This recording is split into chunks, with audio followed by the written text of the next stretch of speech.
Ohio State and Michigan. Just saying it gives me goosebumps.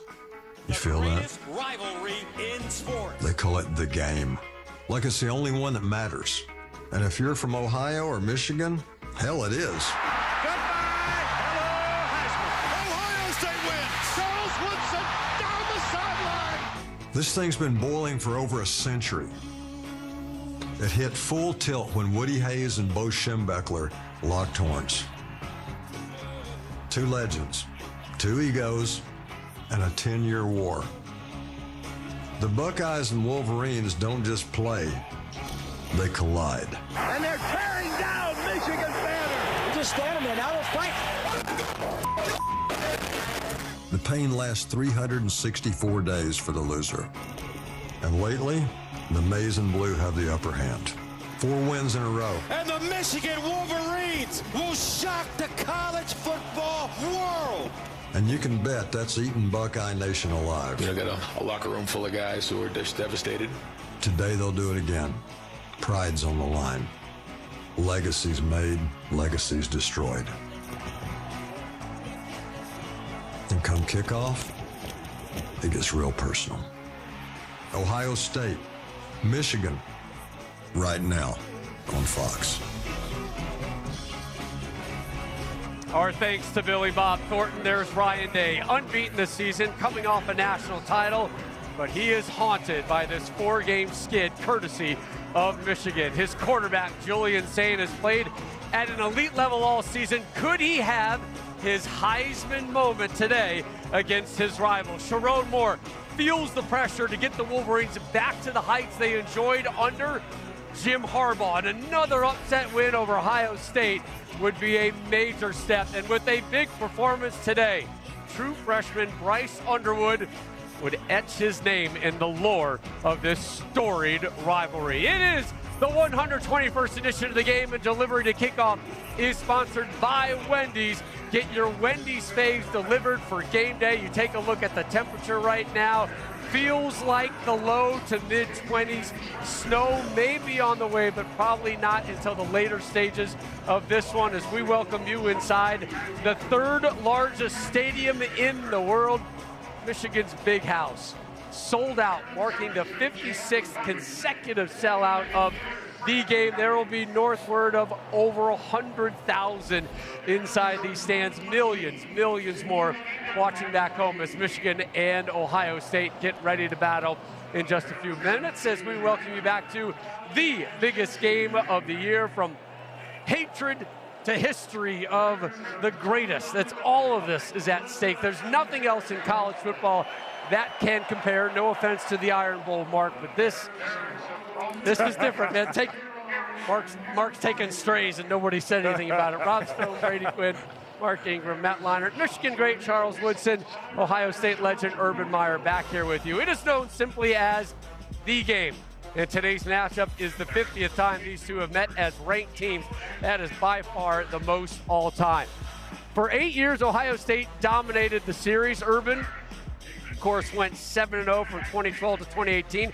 Ryan Day won his first edition in 2019, but since then, it's been all Maize and Blue, all Coach Harbaugh, all Coach Sharon Moore. They have won 4 straight, including last season's epic upset in Columbus. The 10-year war. Hello, Heisman, tearing down the Go Blue banner. This rivalry has created some of the game's everlasting moments. Will there be more today? Coach, Buckeyes, they're a playoff lock regardless of this result. Does that in any way diminish the value of the game? First of all, anybody that says that this game is not, or minimize this game, you're out of your darn mind. Well, look at Charles Woodson, Eddie George earlier. This game is life or death in the state of Ohio and the state up north of us. But the keys of the game are this. The best defense in America, Matt Patricia running it. The Wolverines offense will struggle. How about this? If you're Ryan Day, an offense coordinator Brian Hartline, you got to score 3 touchdowns and it's a wrap. That's it. So the mindset, how do you score 3 touchdowns? You take care of the ball, let your defense control the game, and score when it shows up. 3 touchdowns, Brady, and it's a wrap for the Buckeyes. Well, people always, wonder why I'm up here and I'm always so confident when it comes to this game. I look at the game, I know I'm an analyst, but when it comes to this game, I'm not really coming at it from an analyst perspective. I'm coming at it from a player that was in the locker room for 3 years leading up to this game. 2 years we came into this game with losses. And people thought that we were going to lose that game just because we had a mediocre season, as people would tell us. But we knew what we put into this game each and every week. So I come from it from that standpoint, and we never felt they were better than us. We prepare as if we were the better team, and then we will go out there and show that. And that's why I'm always confident when I come up here. I don't know what it's like for Auburn, Alabama, USC, Notre Dame. But in this game, I sat in that locker room. I came out, ran out of this tunnel. And I know what this game is. I know our guys will be ready to play. And that's why I always lean Michigan. You understand me? Yeah. You understand that, everybody? I hear you. We completely understand that. And look, for me, the keys to this game is the quarterback play. With Julian saying, I think this is not a game where Ohio State needs to worry about establishing the run game. You utilize your weapons on the outside. Jeremiah Smith, Carnell Tate, and Max Clare at tight end. You throw to open up the run game, and then you run in the second half once you build a lead. And for Bryce Underwood, he's got to run the football. He's got to be a part of that rushing attack.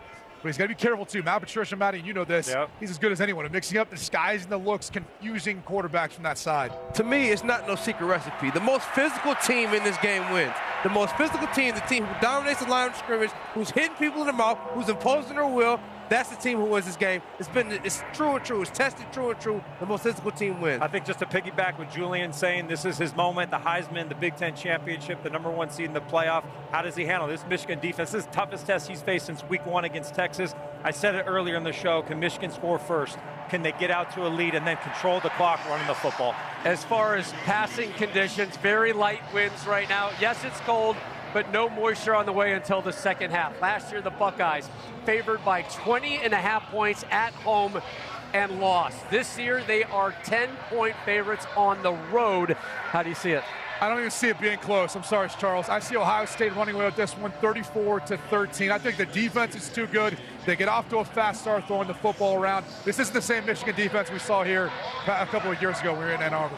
I thought Ohio State was going to win last year, and Chuck, I ain't learned my lesson. Me neither. I ain't learned my lesson. I got 24-13 Buckeyes. I ain't learned my lesson yet, Charles. Yeah, and we're going to get a FaceTime from Charles after the game if Michigan wins this game. I'm the same. I got the Buckeyes 31-14. It is the defense. They're just too good. And I think Bryce Underwood's going to be seeing 25 defenders out there today. I think it's the defense as well, but I think it's Michigan's defense.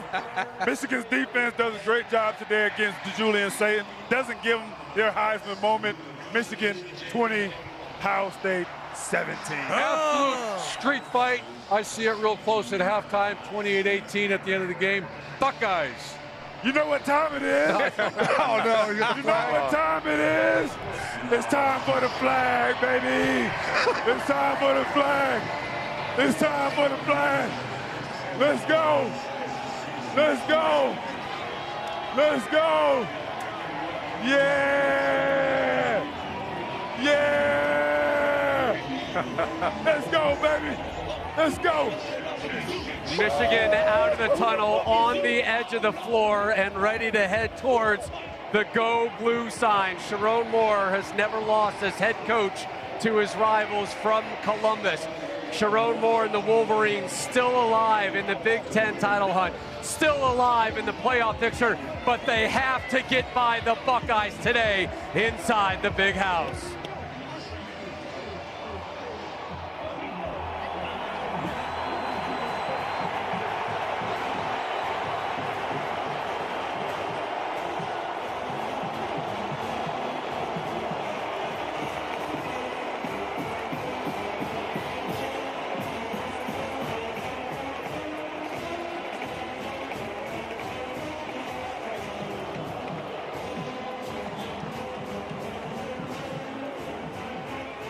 It's Wolverines and Buckeyes. It's the game for the call upstairs to the Gus Johnson and Joel Klatt. Big Noon Saturday is sponsored by AT&T Business. Connecting changes everything from Michigan Stadium, also known as the Big House. We've got the game for you, folks. as Ohio State comes into town to take on Michigan.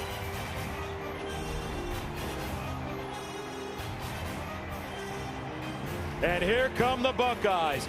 This is what's at stake today. If Ohio State wins, they head to the Big Ten Championship. If Michigan wins and Oregon loses to Washington, the Wolverines will be heading to Indianapolis.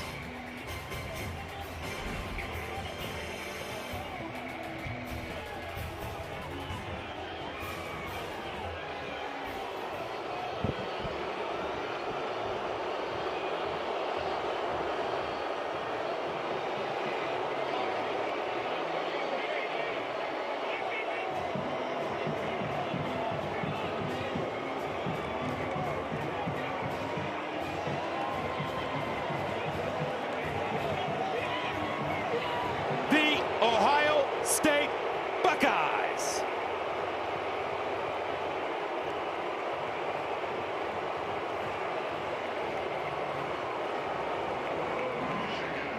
Hi, everybody. I'm Gus Johnson, along with my quarterback, Joel Klatt.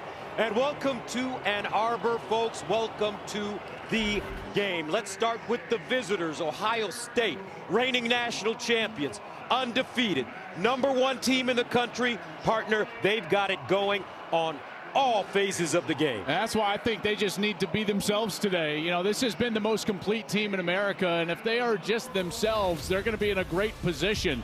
And what does that mean? Well, it means let the stars shine like Jeremiah Smith. He will play. We'll see how effective he is with that leg injury.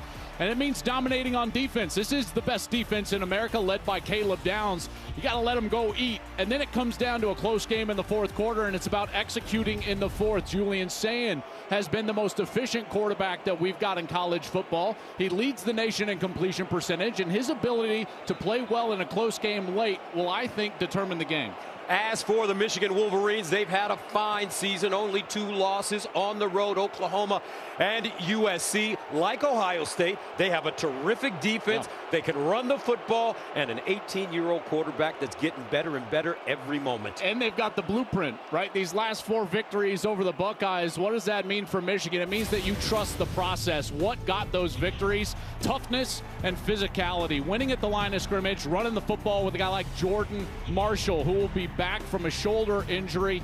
He will play. He's got 4 straight 100-yard games. You got to limit explosives defensively, in particular that big play offense for Ohio State, and then efficient quarterback play. This young star, Bryce Underwood, if he's efficient and clean with the football, they feel like they'll be close in the fourth quarter. Well, that's the blueprint. When they're close in the fourth quarter, they feel like that toughness and physicality will win out, and they'll win the game. All right, time now to join the third member of our team on the sideline, the AAG, the All-American girl, Jenny Taft, with Coach Day. Coach, I know how much this one means to you. You live it every single day. Why will Ohio State win today? Well, we waited a long time to play this game, and now it's time to go put it on the field. What a great atmosphere. This is what it's all about. We're going to be attacking from the jump on this one. Good luck. Thank you, Coach. Time now to send it to Tom Rinaldi. Sharon, your freshman quarterback, Bryce Underwood, first time in this game. What do you most need to see from him in the first series or 2? Just be him. Don't press. Be true to your reads, be true to yourself, and just have fun. You said it's not about belief, it's about trust. What do you need this team to trust right now? Yeah, just trust with each other, trust the coaching staff, the players, everything they've done to prepare for this moment. Good luck. Appreciate you, Coach. Appreciate it. Thank you. Guys. All right, Tom, thank you very much. This is Big Ten weather, folks. 30 degrees at kickoff time. Feels like it's 22, and it could be windy. In a series that dates back to an 1897 meeting here in Ann Arbor, Michigan leads it 62-52. With 6 ties, Wolverines have won 4 straight after the Buckeyes had won 8 in a row. Ohio State won the toss, deferred. Michigan will receive the football. Sharon Moore. Bryce Underwood.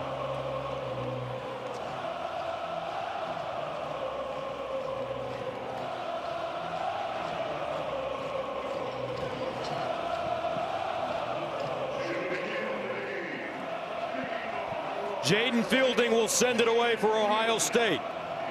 Andrew Marsh is the deep man.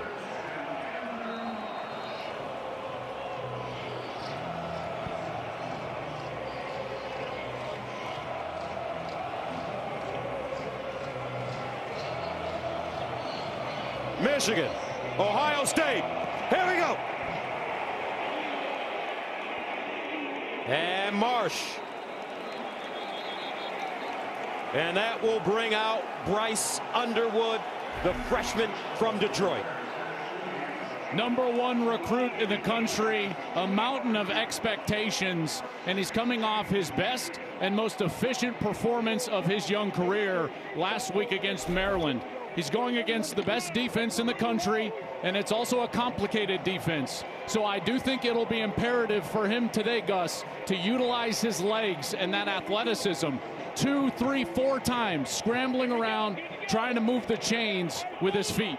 Underwood, 16 of 23, 215 yards passing, 2 touchdowns against Maryland last week. On first down, they hand it off. Marshall still running. Jordan Marshall out of bounds at the 40-yard line. Michigan gashing them for 35 on the first play of the game. Let's take a look at the Wolverines on offense. This is a young offense. They've got 6 freshmen starting in this ballgame, 3 redshirt freshmen up front. I think Jordan Marshall's going to have a big day. He's coming off of that shoulder injury and 4 straight 100-yard games. So we'll see how effective he is. Great run there to begin. And Andrew Marsh on the outside. He's the focal point of the passing game, #4. First down and 10 at the 39. Underwood to throw. Underneath, he finds his receiver. It's Marshall. He'll dive forward and get inside the 30 defensively for the Buckeyes. Well, this defense has 4 first-round draft picks right down the middle. It starts up front with Caden McDonald, their nose tackle. He is a big boy up front, number 98. 2 linebackers are the best in the country. Sonny Styles and the potential first pick in the draft, Arvell Reese, and then Caleb Downs in the back end. He's terrific. First down and 10 at the 29. Marshall now running right, and he'll crash across the line of scrimmage. Sonny Styles with the tackle. It's a terrific start so far here for Michigan. That first play over off the left side. You know, they feel like, talking with Sharon Moore, that their run game obviously is where they're going to need to lean and establish that early for their young quarterback. Gus, they have to do that on the edge. That outside C gap is right over the tackle and the tight end. That's what they did on the first snap for the big run to Marshall. Second down and 9.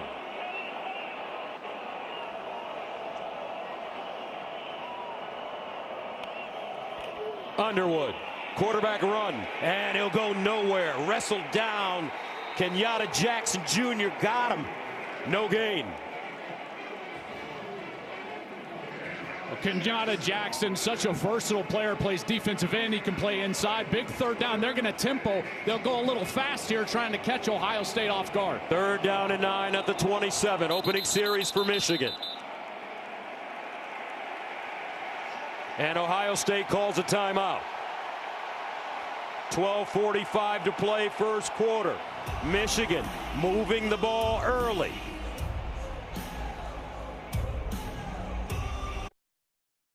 Big Noon Saturday is sponsored by AT&T Business. Connecting changes everything. And by Progressive Insurance. Home and auto coverage you can count on. Time for today's game flow, sponsored by Progressive Michigan Stadium. Ohio State and the Wolverines battling once again with so much on the line. Michigan, very good opening series. Face now with a third down and 8 at the Ohio State 27-yard line. Jordan Marshall remains in the game at running back with young Bryce Underwood, 18 years old, at quarterback. Underwood flips it out and incomplete. Marshall the target. That didn't fool the Ohio State defense, and that'll bring on the kicking unit for Michigan. Yeah, Lorenzo Styles did a great job. He was banged up and had to leave last week's game against Rutgers with what looked to be a shoulder stinger, and he's back on the field here starting for Ohio State. he was right there. Even if Marshall catches that ball, it likely goes for no gain. Dominic Zavada comes in on the season. He's 12 of 19 last year. He was a first-team All-America. He struggled a little bit from time to time this year. This one from 45 yards away. He's got a big leg.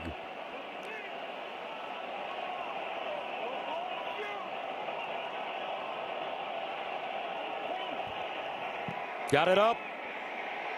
And good. Michigan on the board first. 12:37 to play in the first quarter. Coming up, Ryan Day and his offense after this. Let's take a look at the current Big Ten standings, sponsored by Discover. And don't forget to tune into the Discover Big Ten Championship game, presented by Discover, December 6th on Fox. Well, how about Indiana? 12-0, big win over Purdue, their rival. Yesterday, they punched their ticket into the Big Ten Championship game. Now, it's pretty simple. Ohio State win, they're in. Oregon still alive, obviously, with Ohio State loss today to Michigan and a win over Washington for Oregon. And Michigan, of course, still alive as well if the Ducks were to stub their toe in Husky Stadium. Michigan up 3-0. Now Ohio State will get their opportunity. Sunderland will kick it away. Brandon Ennis is the deep man for the Buckeyes.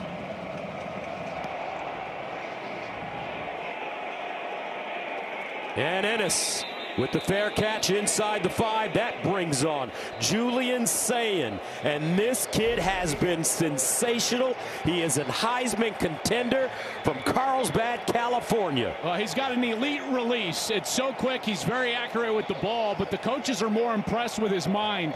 They say that his mind is faster than his release, which is quite outstanding. Nobody throws it better downfield than Julian Sayin. And I just go back to what Ryan Day told Jenny Taft on the sideline before the game. He said, we're going to attack. That's what they did in the playoff to win the national championship. I would assume with the 2 stars back on the field, Tate and Smith, I think they're going to attack here early in the game. 27 touchdowns, only 4 interceptions for Sayin this year. From the 25, Sayin looks up top, incomplete. Intended for Carnell Tate. Zeke Berry in coverage, and he knocked that ball down. Well, what great coverage by Zeke Berry out there. He's only 5'11", 196, and there's nobody in college football that's been better on deep balls than Carnell Tate. The contested catch, he has excelled at. But Berry did a great job of waiting until that ball got to the hands, and then he reaches up and knocks it away. Carnell Tate comes into this game with 39 catches for 711 yards and 7 touchdowns. He's been nursing a lower body injury. Out for the last 2, 2nd and 10 at the 25. Sayin again near side, intercepted. Hill and Michigan with the first turnover of the game.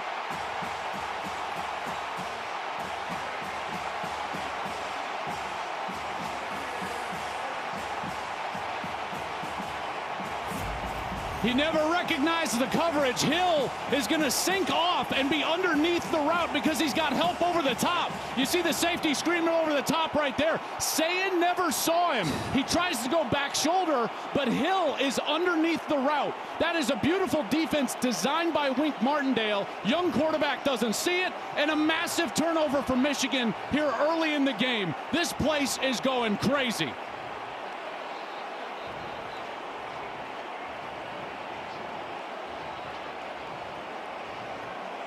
You've got to think that they're going to double team Jeremiah Smith. That's what they were doing. Help over the top, and Hill played it perfectly. He sinks off, he's underneath, he waits for the ball, and it's first down Wolverines.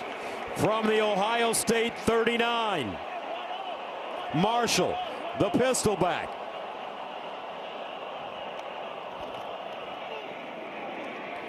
Underwood wants to run with a lane. Underwood dives and is wrapped up by Igbinosun after he picks up 7. Well, now this is the point of the game where if you're Michigan, you got to attack. And I don't mean that you just got to throw the ball down the field, but your best stuff here, runs on the perimeter, get Underwood outside, because you've got to capitalize on turnovers, in particular on the plus side of the 50. This is a massive point in the game here, trying to take a 2-possession lead. 2nd down and 3 at the 32. Marshall with a hole. Marshall, a burst. Marshall cuts it inside, down at the Ohio State 10. A gain of 22 yards, and already the Michigan offensive line moving people. That's right, and what you're always going to get with Michigan is pullers. You've got Jake Guanera, the guard, he pulls over. Beautiful block by Jalen Hoffman, number 42. And then you've got Marshall, who, again, has been one of the best backs in the country the second half of the year. Good patience behind those pullers, and he takes it down the field, and Ryan Day cannot be happy about how this game is starting. First down and 10 at the 11. Underwood, another quarterback run, stiff-armed, and he'll get out of bounds inside the 10. McClain there to usher him out of play. They give him 2. You know, this is when you've got to use some misdirection here. You know, this Ohio State defense, let's face it, they're reeling a little bit. And you've got to utilize those successful runs early in the game and try to get Underwood outside of the pocket away from those. Give a nice play fake on the edge, and that's where you can get a tight end slipping into the flat, maybe even across the field from the backside. That's how you can get somebody open. 2nd and 8 at the 9. And they run it straight ahead with Marshall. And I tell you what, this Jordan Marshall is so tough. After Justice went out with the foot injury, he's come in and just been awesome for Michigan, but that right shoulder, it's been banged up. Yeah, and you can see he's jogging off the field here, holding that arm down. You know, it's a pain tolerance deal. Sprained that shoulder against Northwestern, and now it'll be Bryson Cusdall comes in. He got his first start against Maryland last week. 20 carries, 100 yards. They feel confident in Bryson Cusdall. Walk on, Cusdall. They call him Coos. 3rd down and 6 at the 7. Underwood in the corner, incomplete. Donovan McCulley, the intended receiver. Davis and Igbinosun in coverage. Igbinosun having a fine season. He came back, may have played himself into the first round of the NFL draft. Yeah, he's got great length, and watch how he just doesn't panic when the ball is in the air. Good contact, obviously. He's had penalty problems in his career, 16 last year, only 3 this year. So he's done an excellent job of learning how to play once the ball is in the air, and he does a good job there making it tough on McCulley. One-on-one with McCulley, literally. Zavada, good from 45. This one will be from 25.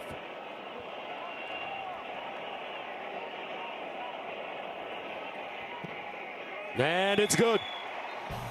6-0 Michigan.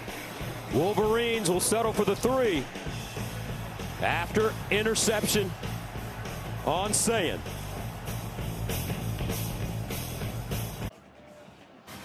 Play the Fox Super 6 College Football Challenge. Download the Fox Sports app right now and enter for free for a shot to win your share of 5,000 big ones in cash prizes. See the Fox Sports app for details. 6-0 Michigan.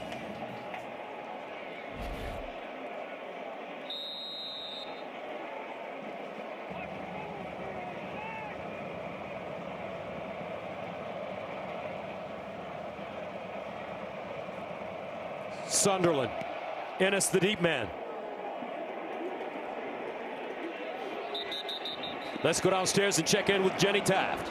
The first person Julian Sayin talked to after that pick was head coach Ryan Day. Now, this was not a frustrated conversation. This was simply a chat between head coach and quarterback. Everyone praises Julian for how level-headed he is, his composure. He sat down, stayed warm, 0 signs of stress. He and Jeremiah had a quick conversation, and he gave a thumbs up to Ryan Day before he headed out there. All right, Jen, thank you. First down and 10 at the 25 for Sayin.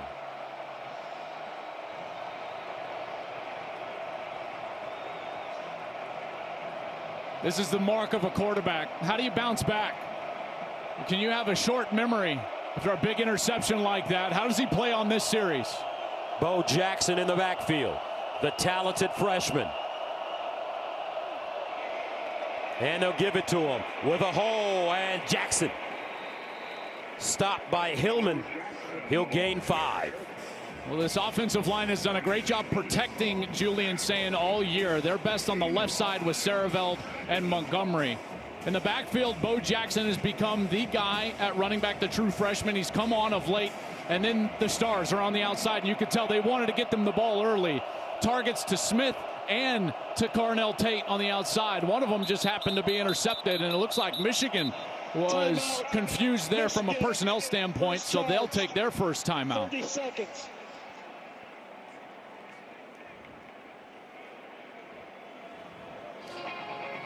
You just have to expect, you go back to that interception, and this is what you have to expect with Jeremiah Smith on the field, is that this Michigan team is going to double team him. That was the entire blueprint a year ago, and it was a Michigan team that really allowed their defensive line to control the game. Now, you don't have Kenneth Grant and Mason Graham anymore. Those guys are both in the NFL. You know, they allowed them to control the run game, and then they committed all their resources to stopping those talented receivers on the outside. There's Wink Martindale, long time in the NFL, now in the second year here at Michigan, and that's an NFL style of game plan. Take away the best players on the outside. That's exactly what they were doing on that first series. 2nd down and 5. At the 30. Bo Jackson, the pistol. They give it to him, running right. He'll lean forward. Derek Moore with the stop, 3-yard gain defensively for the Wolverines. Well, these linebackers have been a bit banged up, so today it'll be Jimmy Rolder and Cole Sullivan. In the back end, you know, the pass defense has not been terrific, but how about the huge play from Hill and Zeke Berry on the first series? But the real key to this Michigan defense is the edges on the line of scrimmage. Derek Moore, number 8, number 1, Jayshon Barham. These guys have got to impact and affect Julian Sayin when he's back there in the pocket. Their ability to get home on that rush is going to be paramount today. C.J. Donaldson comes in at running back. He's the big guy, weighs 230. Sayin rolling, delivers, caught, nicely done. Will Kazmarek, backup tight end, with a 5-yard reception, 1st down, Ohio State. Yeah, beautiful job. You're going to get the run going this way, and then Sayin's coming out, and the tight end is just lost by both Michigan defenders. Kazmarek is not a guy that they target a lot. That's only his 8th catch of the season, but a nice little dump off and an easy completion for a quarterback on 3rd and short to move the chains. 1st down at the 38-yard line. Ohio State settling down a bit. Play fake. Sayin checks it down. Jackson with room. Bo Jackson knocked out of bounds at the 40, but a big-time pickup. Hill with the tackle. That's a gain of 22. You know, one of the superpowers of Julian Sayin is getting to the check down quickly. You know, he gets to those backs so quickly when he does not love what he sees down the field. And here he gets it to the check down, and then the other guys turn into blockers. Watch Brandon Ennis, captain for this Ohio State team, just throwing the safety TJ Metcalf out of the way as Bo Jackson was taken off down the field. A little chippiness already to be expected. 1st and 10 at the 39.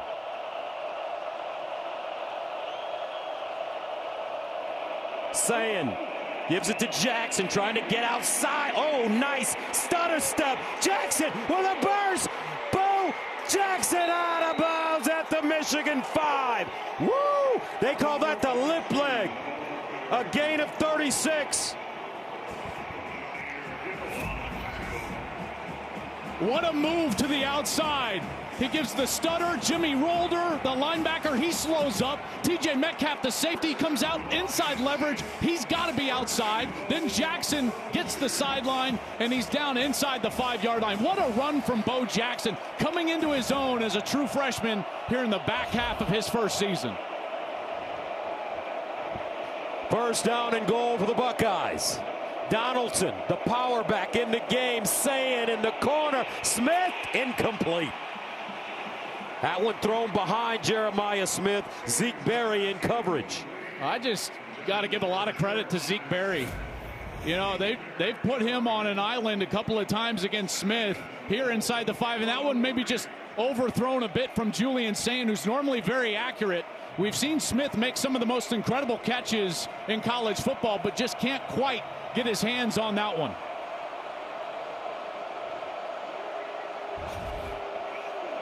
Second down and goal of the 3. Donaldson. And he'll be tackled for a loss. Jayshon Barham the Maryland transfer. A loss of 2. Well, we've seen Ohio State force Michigan to kick field goals now on a couple of possessions. Oh, now a late flag, Gus. There is a lot of chippiness here. Keyshawn Barham just headbutted the official. I think he just contacted the official. I think you're exactly right.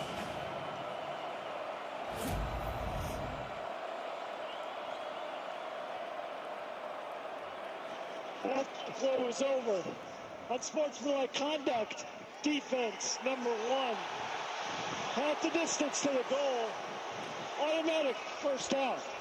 That's number 1's first unsportsmanlike toward disqualification. Oh, that's a massive mistake. And you know what? I think that Keyshawn Barham is lucky that they didn't throw him out of the game. You're absolutely right. They have absolutely every right to throw him out and eject him for contacting an official, in particular with a headbutt like that. And these officials trying to keep themselves out of the game, but a massive penalty because it goes from 3rd and goal now to 1st and goal, and a new set of downs for Ohio State. From the 2, Donaldson remains in the game. The deep man in the I formation. They give it to him. Donaldson crashes forward, and he'll pick up a yard.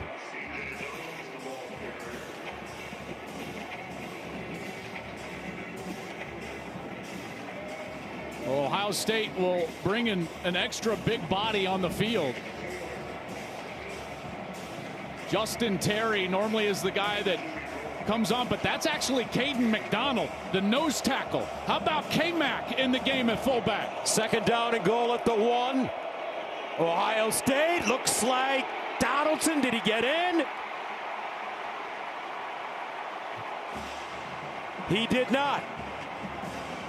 And that'll bring up 3rd and goal. And there is a Michigan defender that is still down. Great look right here. There's big Caden McDonald. He's trying to get his buddy into the end zone, but just cannot get that plane. C.J. Donaldson didn't want to reach the ball over. That's pretty smart by him to maintain possession right there, but there is a Michigan defender down here late. Great job by Brandon Hillman, number 6. Holding strong right at the point, keeping that ball from touching the goal line. I can't tell who's under that. It looks maybe like Cole Sullivan, number 23, but I'm not sure. Could be Mason Curtis, 25. I believe it might be 25.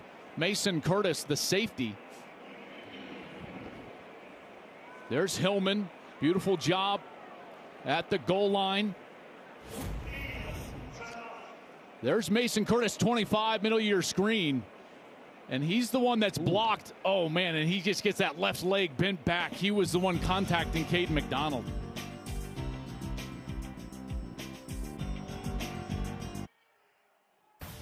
Big News Saturday is sponsored by Pacific Life, building confident futures for nearly 160 years.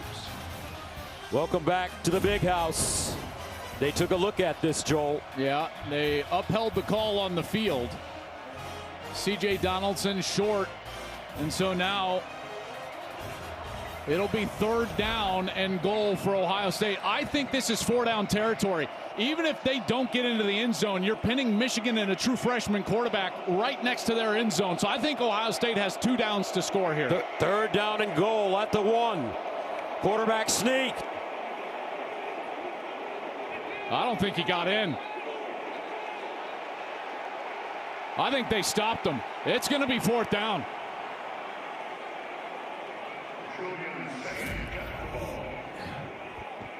They're trying to get the push.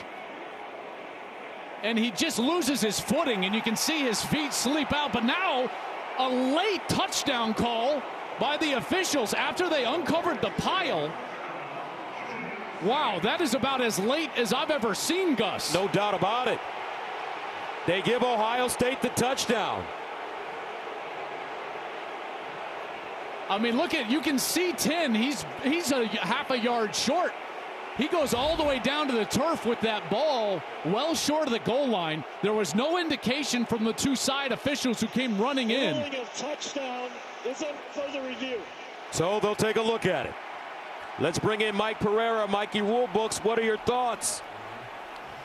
Yeah, well, the reason it's late because you cannot see where the ball is when you get the quarterback plunge like that. So the only thing you can do is to wait, let them unpile, and at that point when they find them, if the ball has broken the plane, then they ruled a delayed touchdown. Now it is really close. Now they'll get the chance to look at all the shots. Well, based on the shots that we saw, Mike, you can see that his feet slip out from under him, and then when his butt hits the turf and puts him down, he was well short. You know, you can't see him, and then now you kind of see Julian saying again, he's a half-yard short, Mike, and you can see the ball. You can see the ball. Here he is with the ball right there. And it's not close to that goal line. When we looked at it, the thing was he got turned around and was backing toward the end zone too. So then you're looking at the position of the ball. But again, very difficult to see, but certainly feels short to me. But they did rule it a touchdown, so they have to have clear and obvious evidence. Well, I would anticipate this being overturned. And then As would I. And then the discussion goes to fourth down. And what do you do? And again, I'll go back to what I said before third down, which is I think that this is four down territory. Ryan Day has to establish that they're not just going to settle for field goals. Last year, the red zone was a massive issue for Ohio State in this matchup. 5 trips inside of the red zone. They only got 10 points. You don't want to settle for field goals. You can see there's just starting to be some snow flurries here. After further review, the quarterback's knee was down short of the goal line. It'll be fourth down. So we got a big fourth down coming up and a decision for Ryan Day. It looks like he will go for it. Ohio State, 9 of 13 on fourth down conversions this year. Fourth down and goal. And this will be the 6th straight snap from inside the 3-yard line. Michigan has turned them away on the first 5. Can they do it again? C.J. Donaldson, 6'2", 232, the senior. The deep man out of the offset eye. Play fake, Sayin. And a flag on the play. False start offense, number 85. Got no penalty. Fourth down. That's Bennett Christian. He was the wing tight end on the left side of the offensive line. And now I think the decision becomes much more difficult, and it will be a kick for Ohio State. There's Bennett Christian, and watch as he's just going to flinch right there, right before the snap. And for Ohio State and Ryan Day, another mistake inside the red zone against Michigan. It happened too often a year ago, and they'll have to settle for a field goal attempt. Jaden Fielding comes in. He's been terrific this season, 13 of 15. This one from 24 yards away. And it's good. Ohio State on the board now. 4:33 to go in the first quarter. 6-3, Michigan.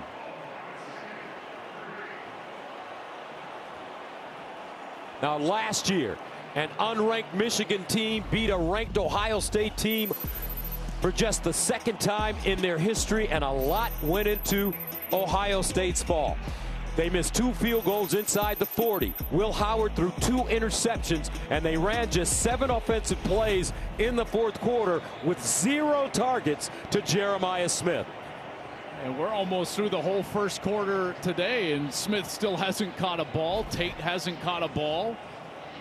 And now Michigan has turned them away, and again, now you're starting to get this weather, some snow flurries. Oh, Gus, I love this game.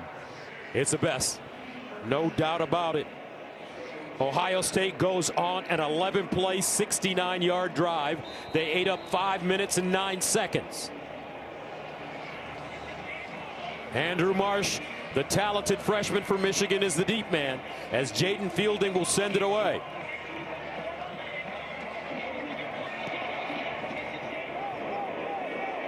And he kicks this one out of the end zone. Next Saturday, it's the Big Ten Championship game on Fox. Number 2, Indiana punched their ticket last night, but who will be in Indy to face them? Will it be the defending champion Buckeyes? Will it be Michigan, or does Oregon crash the party? We'll find out soon enough. The Big Ten Championship game coverage begins next Saturday at 6:30 Eastern, only on Fox.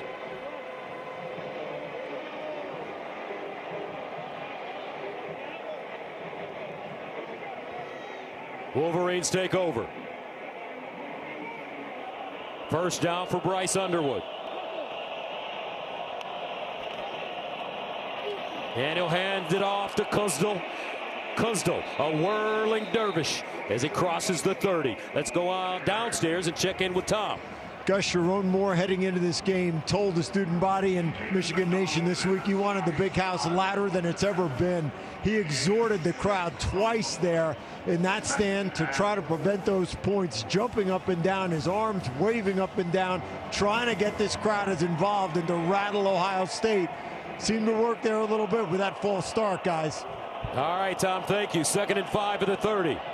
Kuzdal remains in the game at running back. Play fake. Underwood steps up in the pocket, and he'll be tackled for a loss. Caden Curry, what a year he's been having. And he gets up slowly. Flag on the play. Curry has been a monster this year. Offense number 42. 10-yard penalty from the previous spot. 2nd up. Well, Jalen Hoffman, number 42, he's in because Max Bredesen, he's been out with a foot injury that happened last week. Here's Hoffman right here, and he just has to tackle Sonny Styles. Sonny Styles is such an incredible player and athlete. You can see the violence he blitzes with on the edge, and he just lowers his shoulder. Hoffman had no other choice but to tackle him. There's Max Bredesen, the Wolverine, as we like to call him. Unfortunate for him here late in his career, he's got a foot injury that's been hindering his ability here this week. He's trying to give it a go, but it's been mostly Hoffman in the game at fullback. 3rd down and 5 at the 30. Kuzdal remains in the game. Underwood looking, scrambling, tries to make a move. He'll get across the line of scrimmage, but not enough for the first down. And the Wolverines will have to punt it away. Curry and Houston combining on the tackle. Yeah, well, what you see here out of these Ohio State players is stickiness on defense. You know, they are great in coverage in the secondary, and there's just nowhere to go with the ball. Curry also drops out from that in position, and then he's able to step up and contain. Underwood trying to make a play with his legs, can't do it. Nice job for Ohio State getting off the field on 3rd down. So Hudson Hollenbeck comes in to punt it away from the 15. Brandon Ennis is the deep man. He's at his own 27. Ennis backpedaling. He'll get a shot. Steps up. And Ennis crosses the 35 up to the 36. A 48-yard punt and a 14-yard return. Joe Taylor with the tackle on special teams. Well, you look at what this Ohio State team has done at home. They have been very good at home. Points per game over 33. Opponents haven't even scored 11. The run game is what's so dominant. 239 on the ground. That is a huge deal for this Michigan team. And our big deals are sponsored by Walmart. First down at the 37. Both teams have run more plays in their opponent's territory than in their own.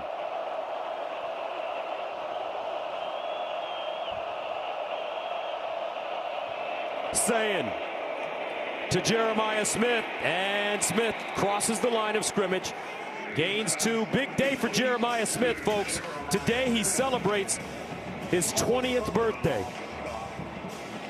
Well, and finally gets his first catch. Didn't have a catch in the 4th quarter a year ago. Almost went the whole quarter this year. Turns 20 today. What a sensational talent. And a great joy to be around as we've been around him this year, covering him this year, last year. Such a positive player, an incredible player, and what a bright future he has ahead of him. 2nd down and 9 at the 38. Jackson tracked down from behind.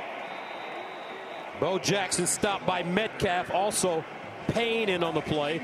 It's a 2-yard gain, so that'll make it 3rd down and 7.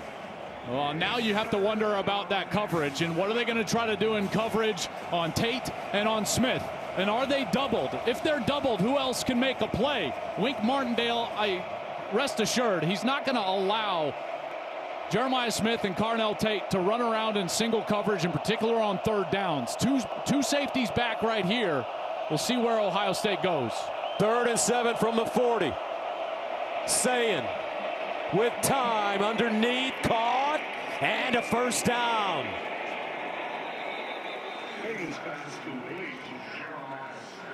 Jeremiah Smith with a gain of 8 yards. Make that Carnell Tate. Yeah, a nice hook route right here from Tate, and the ball is on time and on target right at the sticks. Very smart receivers, these guys. They understand what they need to do on each and every down, and Tate knows where the sticks are. He gets to them, and that's his 40th catch of the season. First down from the 48 for Ohio State.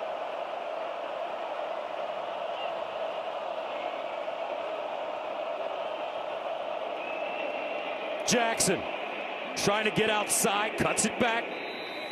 Jimmy Rolder with the stop, a gain of 3. And this could take us to the end of the first quarter.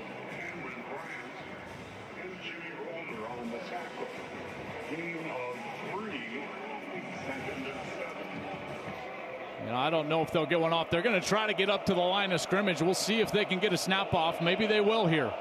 2nd and 7. And they will not. That'll take us to the end of the first quarter. 6-3 the score. Michigan leads Ohio State. Back for the start of the second right after this.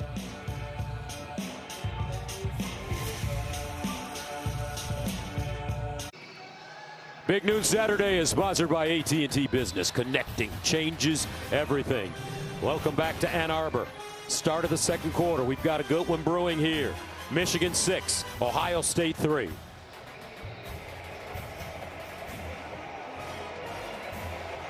Buckeyes faced with a 2nd down and 7 from the 49. Bo Jackson remains in the game at running back. Michigan showing blitz. Here they come. Jackson. He'll get a yard. Nicely done on the tackle by Jimmy Rolder. And they love the way this kid plays. Yeah, they sure do. He's ultra aggressive, and they love to blitz him. Now, Ohio State will use a little bit of a quick tempo here into 3rd down. 3rd and 6 at the 48. Sayin looking. Near side, caught. Carnell Tate turns it up and picks up a first down.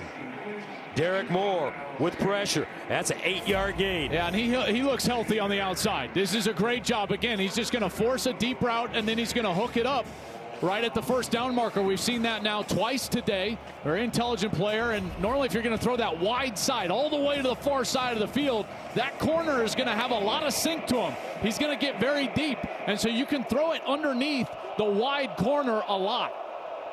First down at the Michigan 40 for the Buckeyes. Sayin looking, sideline toss, caught, and it's Max Clare, the Purdue transfer, his 39th catch of the year. Boy, he was hanging on that deep route. He wanted to throw this ball to Tate. You're going to get a route all the way over the field, and you can see Julian Sayin as he steps up in the pocket. He wants it, and then he's got to exit, and he gets to the check down on the outside to get some positive yardage.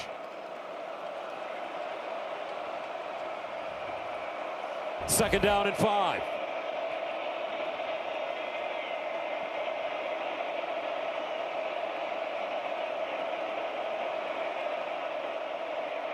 Jackson. Not a lot. Jimmy Rolder again. No gain. He has been so aggressive, and they just couldn't quite get up to block him. Rolder has been outstanding for them. He's 6'2", 240 pounds. And produces here a 3rd down opportunity. 3rd and 5 at the Michigan 35.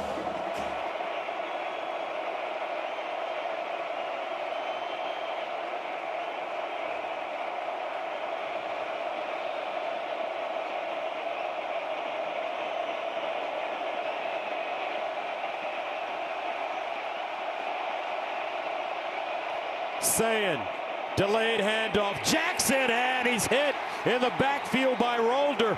No gain, and that'll bring up 4th down. Well, I think the fact that they handed that ball off means that they're going for it on 4th down, and it looks like they will. Sayin will stay on the field. They're trying to sneak a few yards there to create a shorter 4th down. Michigan was ready for it. They had single coverage with Smith on the outside on that snap. Didn't take advantage. I doubt Michigan will allow that to happen again. 4th down and 5 at the 35. Donaldson enters the game at running back. Sayin winds up. Caught! Jeremiah! Touchdown! Happy birthday!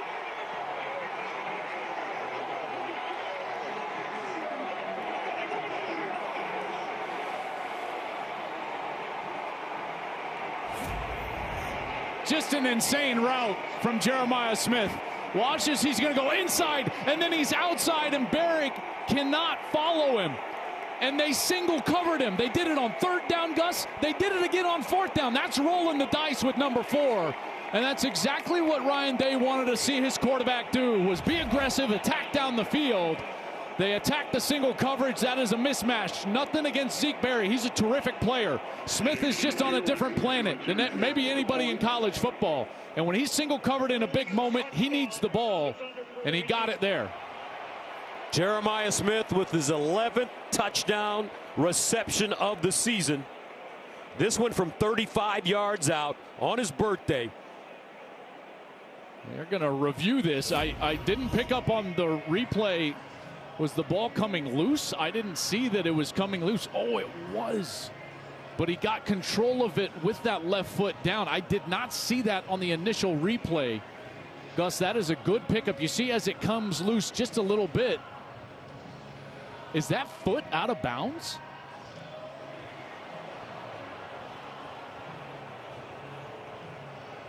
You can't tell there. This is a better angle. Ooh. Oh my goodness. This is going to be a massive call, because he loses control and then never gains control before that foot hits out of bounds.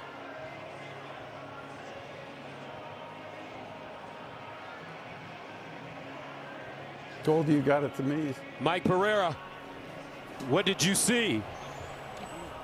Yeah, we're looking at here. See, you get to see he's going to lose possession of the ball briefly. Then he's going to get a foot down, and does he repossess it at that point? Again, ruled is that foot in bounds. That foot's right on the edge of the line. This is the one they have to quickly determine as to whether or not. Boy, I'll tell you, that ball does come loose. Wow, so what a great camera shot really, there. At that point, then when he steps out of bounds, yeah, it's out of bounds. It looks like to us it would be a touchback. And that's why this is insane. This would be a fumble out of the end zone and a touchback Michigan ball. Holy cow. After review, the ruling on the field is upheld. Touchdown. Oh. They give it to him. So the touchdown stands. 9-6. Ohio State takes the lead, going on a 10-play drive covering 63 yards. The Buckeyes use 5 minutes and 49 seconds to score. Fielding in for the extra point. And it's good. Ohio State with their first lead of the game. 11:44 to play, second quarter. Jeremiah Smith on his 20th birthday. Big time play, and the Buckeyes take the lead.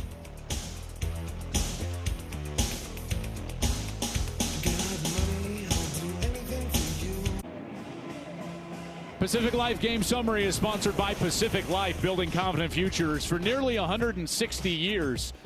Buckeyes up 10-6. I feel like they caught a break there on that last review. Jeremiah Smith into the end zone.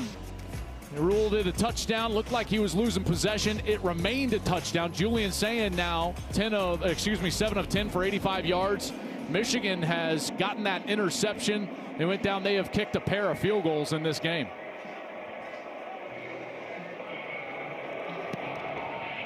Marsh, the deep man.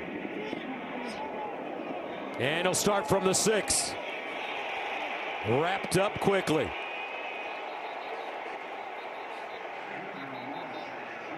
And check this out, folks.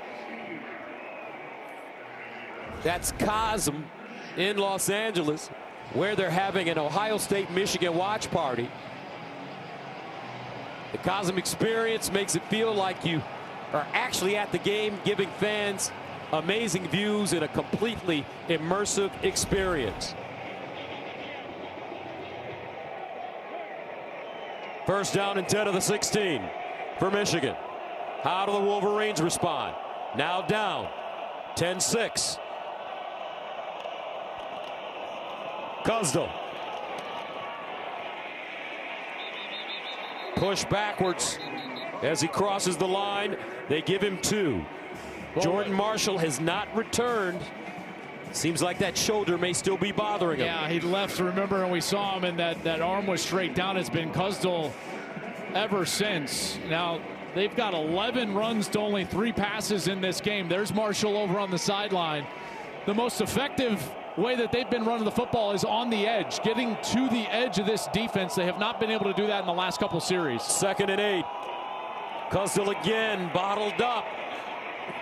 Little bursts across the 20. Pierce with the tackle. They give him 4. Here on 3rd down, we haven't seen a target to Andrew Marsh, the focal point of their passing game. He's going to be near side, split out wide.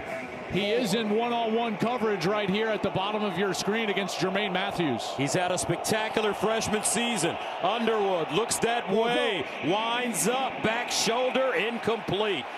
And a flag. Jermaine Matthews Jr.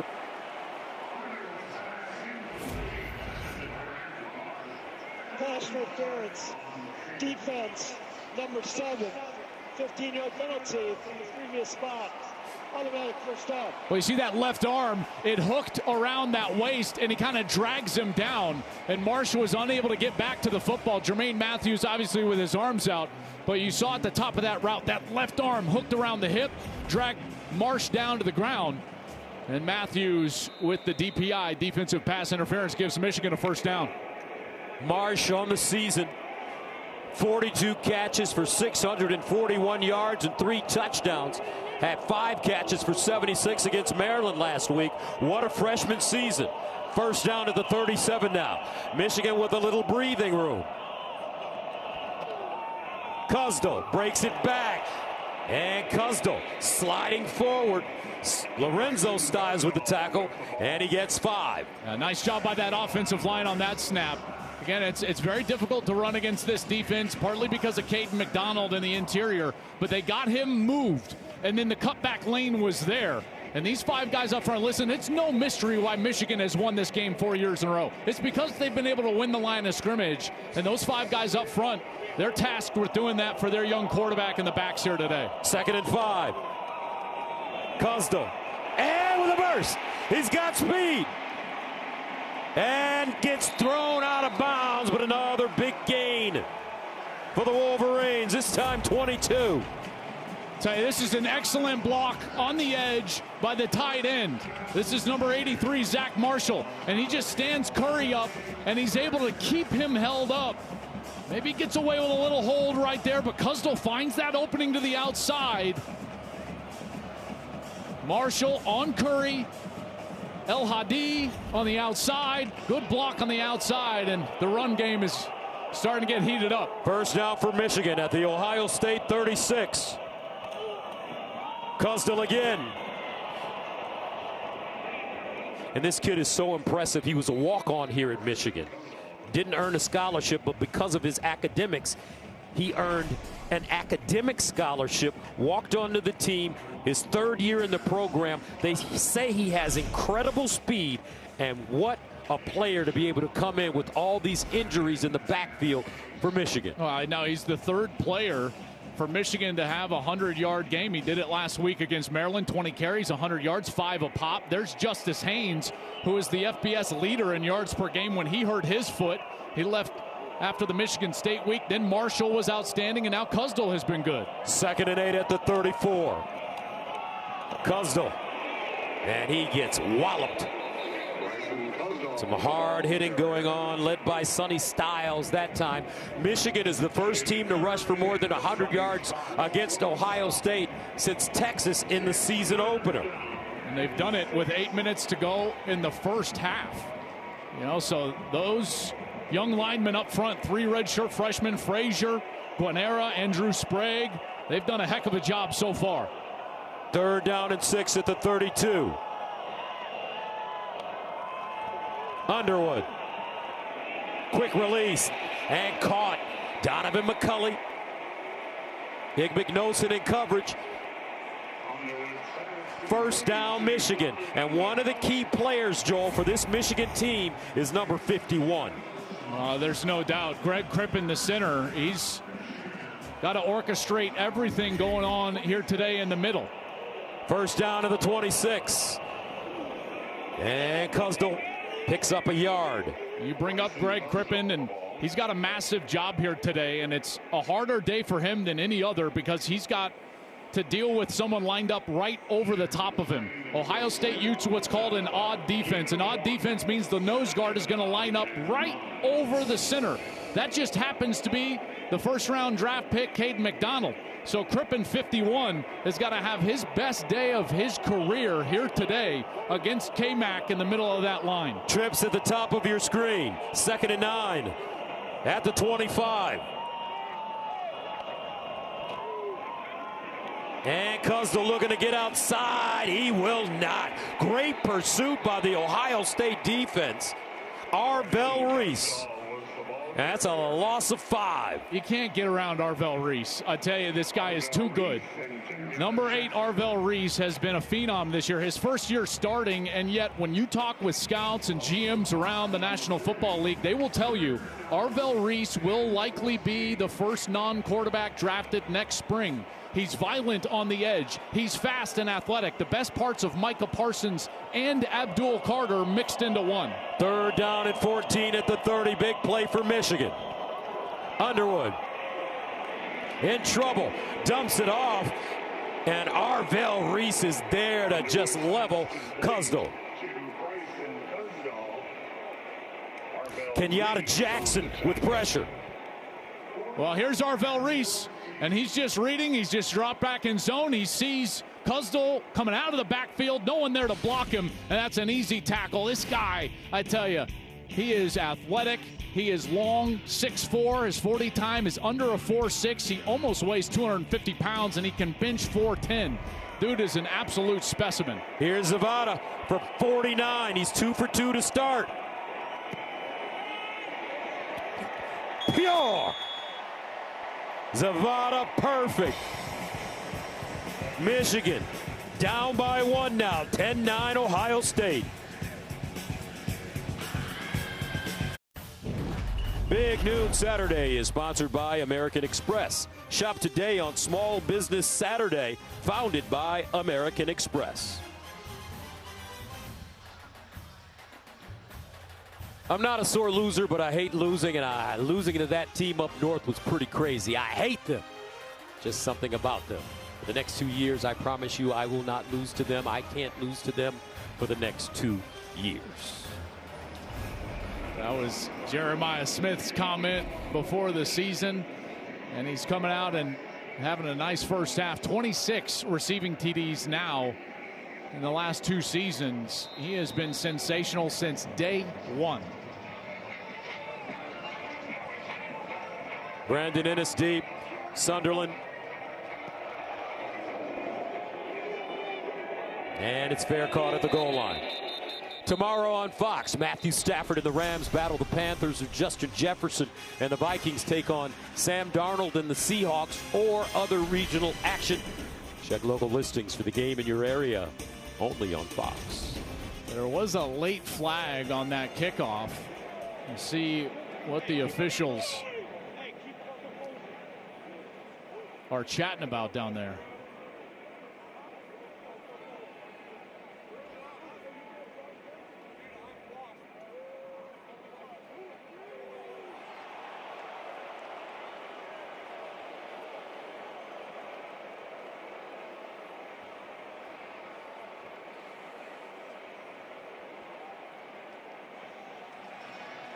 So he pointed at Michigan. Obviously, the mic's not working. You can see he pointed at Michigan, but you could read his lips. He said against Ohio State, I believe he said number 12.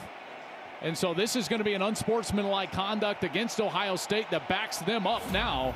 And they're going to be inside their own 15. So you see some extracurricular right here, kind of after the play. It's hard to see what's going on, where the flag actually took place. It had to be away from that scrum. I didn't see anything unless there was something said that the officials didn't like. So Ohio State backed up. First down at their own 13. 5:24 to play in the second quarter. Sayin pulls it out. Finds Tate, turns it up. And Tate looks like he has a first down. Chopped down by Hillman. You see him come back to the football there? He's so smooth. Yeah, he really is, and he understands space. Just an excellent wide receiver. You know, if number 4 is not on the other side, you're thinking to yourself like, well, this is a for sure first-round draft pick. Comes back to the ball, then he gets himself into the middle as a runner and gets close to the first down. They give him 9, 2nd and 1. Sayin, play fake, over the middle, and caught. Whoa, what a grab by Will Kacmarek. He climbed the ladder and brought it down. A gain of 25. Well, you get a blitz right here, which means that the other linebacker, Jimmy Rolder, is going to be one-on-one with the tight end right down the seam. And as soon as the tight end clears the linebacker, Sayin lets go of the football right in front of the safety. That's a beautiful throw and catch. First down at the 47.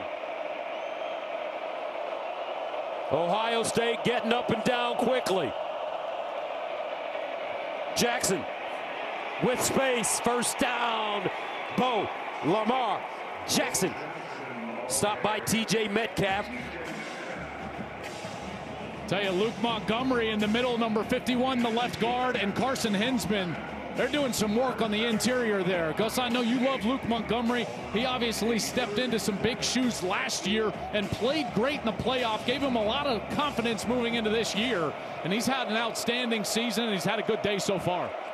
After the 16-yard Jackson run, first down Ohio State at the Michigan 37. Julian Sayin all day to throw it. And out of bounds. Good coverage in the secondary by Michigan. This is just a rare miss for Julian Sayin. He's looking over here to the right side, but what he misses is the middle of the field is wide open, and Jeremiah Smith is going to be wide open on the in cut over here. Watch him see him come into the screen. If he just hangs out a second, steps up into the pocket, goes through his progression, he's going to find Smith for a big gain. But he throws it away, incomplete. Now he's 9 of 11 on the day. 2nd and 10. Tate in motion. Sayin looks that way. Drops it off. Jackson. And Jackson wrestled down by Trey Williams. They give him 5. Well, on these third downs, it's been Tate primarily, Gus, right at the chains. That's where they've gone. Carnell Tate. And you just wonder to yourself, is Wink Martindale going to allow these wide receivers to have a day like they're having so far? Tate's going to come out of the game right now. He's on the sidelines. It means Smith will be the wide receiver split out top of your screen. 3rd and 5 at the 32.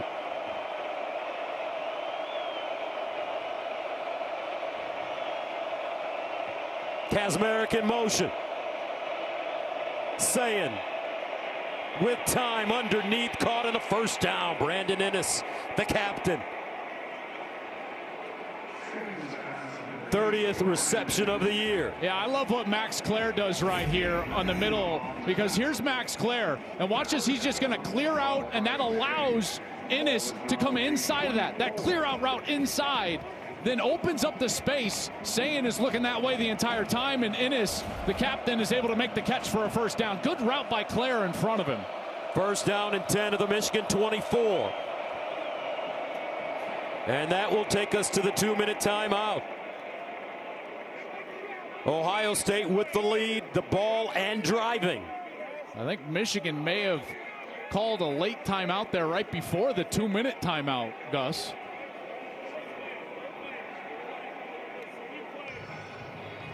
Yeah, they did. So a quick stoppage here even before the 2-minute timeout. Michigan looking to try to possibly retain some time for a possession, but on first down, that had to be a personnel issue on defense. But with 3 seconds to go before the 2-minute timeout, it's not like Ohio State's going to snap it right then. So I don't quite understand why they would call that timeout. A first down, you don't feel like you're going to get another possession. Now gives Ohio State and Ryan Day time to talk about this. And I tell you, remember, Ohio State will receive the football to start the second half. We talked with Ryan Day all year, and there's just been a level of comfort that he's had with the business-like approach of this team, but also in what he learned in last year's game against Michigan. And they have attacked today like they did not do last year, in particular in that second half. First down to the 24. 2:03 to go. Sayin, inside handoff to Jackson. Jackson cuts it back. And he'll get close to that first down marker. Mangum with the tackle, a gain of 9. That takes us to the 2-minute timeout. Back to Ann Arbor right after this.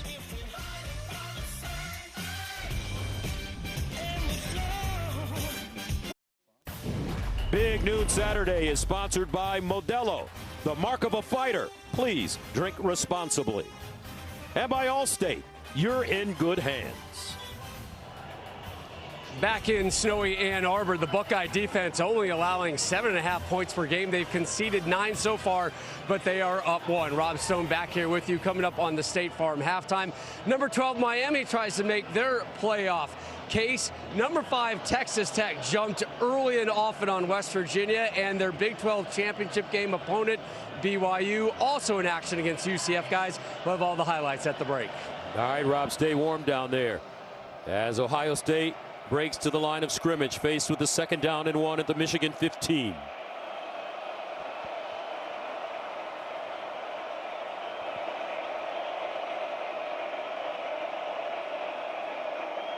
Bojack, first down, Ohio State. You know, I could see them being a little methodical here in this last minute 53.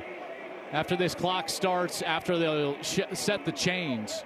And the reason is that they won the toss and deferred. So they're going to get the ball to start the second half. The last thing that he would want to do, well, listen, you want to score. There's no doubt. But in a perfect world, you'd take a lot of time to do it. You know, even from the 11-yard line, trying to run the football, control the clock a little bit, stay in the huddle.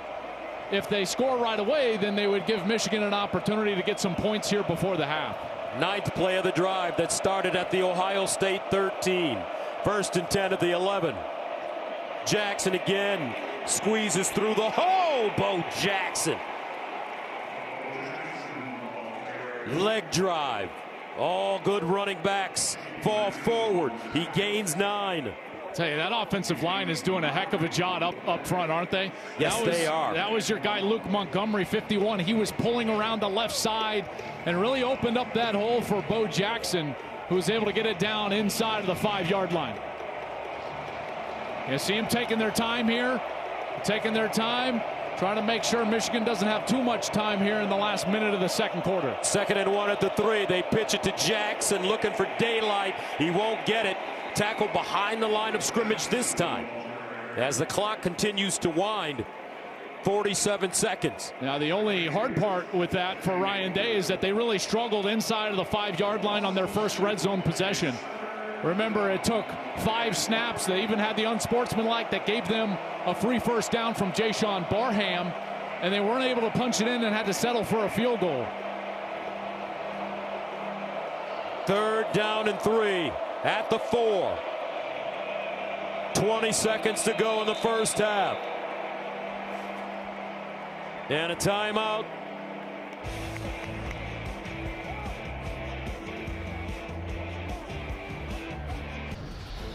Are you fan enough? Sponsored by Dr. Pepper. It's a Pepper thing. Electric atmosphere here at Michigan Stadium.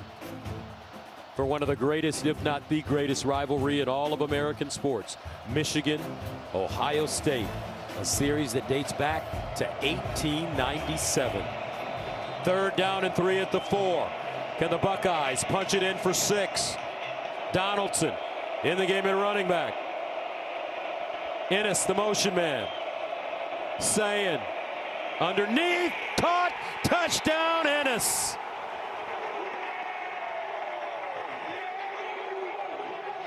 Julian Sayin putting it on the money.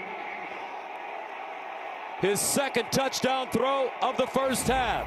Well, we saw this exact same combination a little earlier. Watch Claire. He's going to clear things out and then allow Ennis to work underneath. The defensive back was behind. That's a freshman, Jordan Young, number 14. He gets stuck behind Claire's route, and that's an easy slant pitch and catch for a really good quarterback and Julian Sayin to Brandon Ennis, the captain, and Sharon Moore. That is a tough touchdown to see with them getting the ball to start the second half. Extra point good. 11 plays, 87 yards. Buckeyes chew up 5 minutes and 8 seconds with 16 seconds remaining. Ennis with his 3rd receiving touchdown of the year, had one last week against Rutgers. I'll tell you, you think about the way that this game started for Ohio State. The big run for Jordan Marshall on the first snap of the game. Michigan goes and kicks a field goal.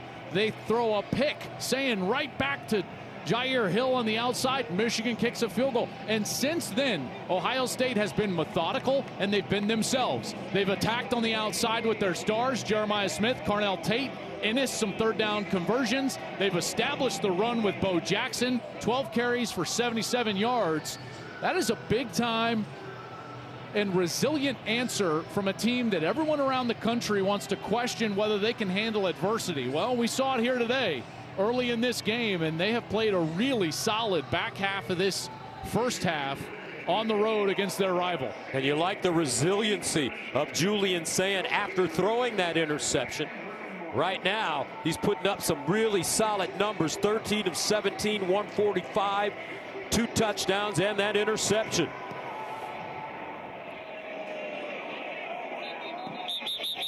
So with 16 seconds to go, the Michigan offense will come back onto the field. And there's going to be another flag on a kickoff. And this one's going to go again against Ohio State. Over on the far side, it looked like Caden McDonald, possibly. There is no foul for unsportsmanlike conduct. The player embellished the contact. Oh, we got a flop. All right. Look at this. We should send this officiating crew to the NBA. Where's Reggie Miller? Oh, man.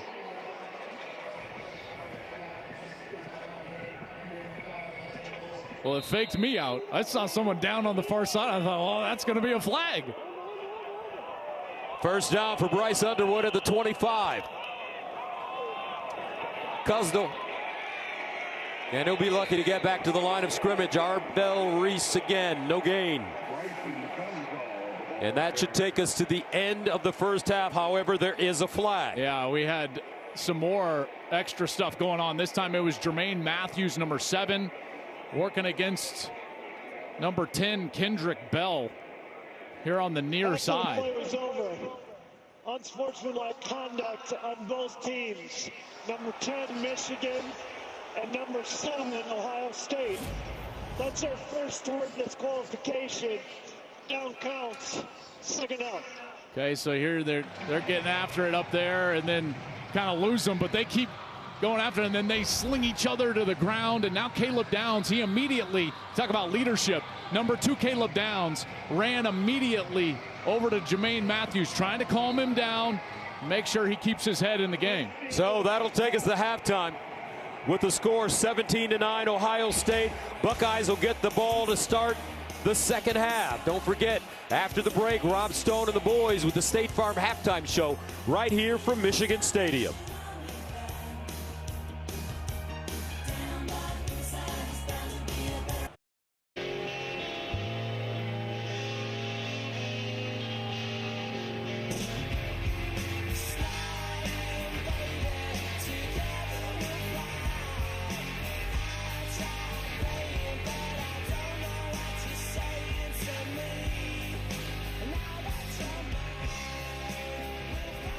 Big Noon Saturday is sponsored by AT&T Business. Connecting changes everything. We're ready to start the second half here in Michigan Stadium. 17-9, Ohio State leading the Wolverines. Buckeyes will get the football to start the second half. Gus Johnson, along with my QB Joel Klatt. Michigan came out strong in that first half, in that first quarter, but Ohio State remained composed and reeled them in. Yeah, a lot of people wondering how Ohio State would handle adversity, and I think we saw it. You know, with their largest deficit of the season, they came out and they bend but didn't break defensively, forcing those field goals, and then Julian Sand throws that interception. It leads to another field goal, and there's a 6-0 deficit. But ultimately, the resilience and then letting the stars shine, tacking down the field. Ennis with a touchdown, Jeremiah Smith with a controversial touchdown in that first half, and Sand, after the interception, 13 of 15 for 145. They did not get pressure on him, and because of that, he was able to pick them apart, and he played really well in that second quarter. All right, let's go downstairs to Jen. Well, Gus, as you know, here at the Big House, it's unique. One tunnel for both teams to get to their locker room. Ohio State went first.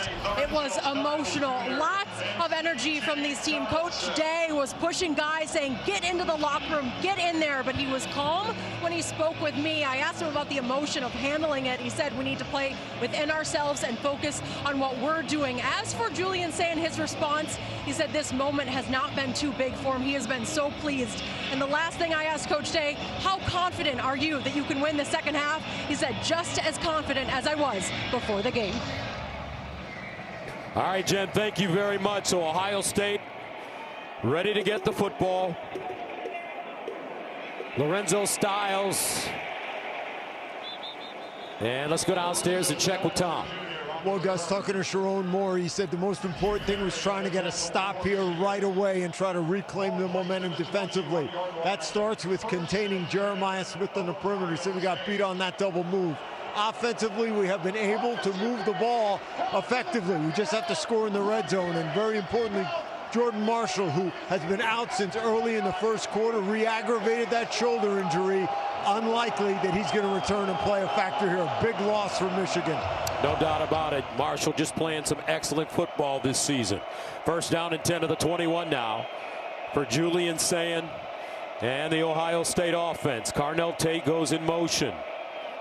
Sand, quick strike out wide. Jeremiah Smith runs into his own teammate, gets out of bounds. He gains 4. Well, the hard part for this Michigan defense right now is that they're in a bind. You know, they would really love to double Smith and double Tate and play the same style of coverage that they were able to play a year ago when they had those excellent defensive tackles that were able to stop the run without committing safeties to go and stop the run. They've been unable to do that. Bo Jackson, 12 carries for 77 yards. So they're having to commit resources to stop the running game of Ohio State, which leads to those one-on-ones on the outside. 2nd and 6 at the 25. Jackson again. And you got to get a lot of credit to this Ohio State offensive line. You know, they have been criticized this season, especially the right side of the line. Different story today. Oh, we're going to see what they got right here on 3rd and short.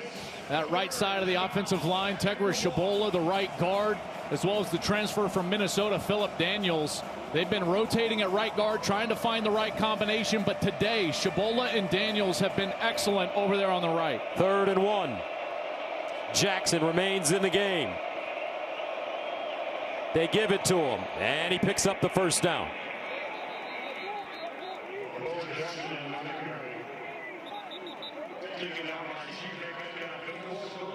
You know, Brady made a great point at halftime talking about the nature of this defense for Michigan under Wink Martindale and how they really love to pressure. Early in the season, they were blitzing about 50% of the time.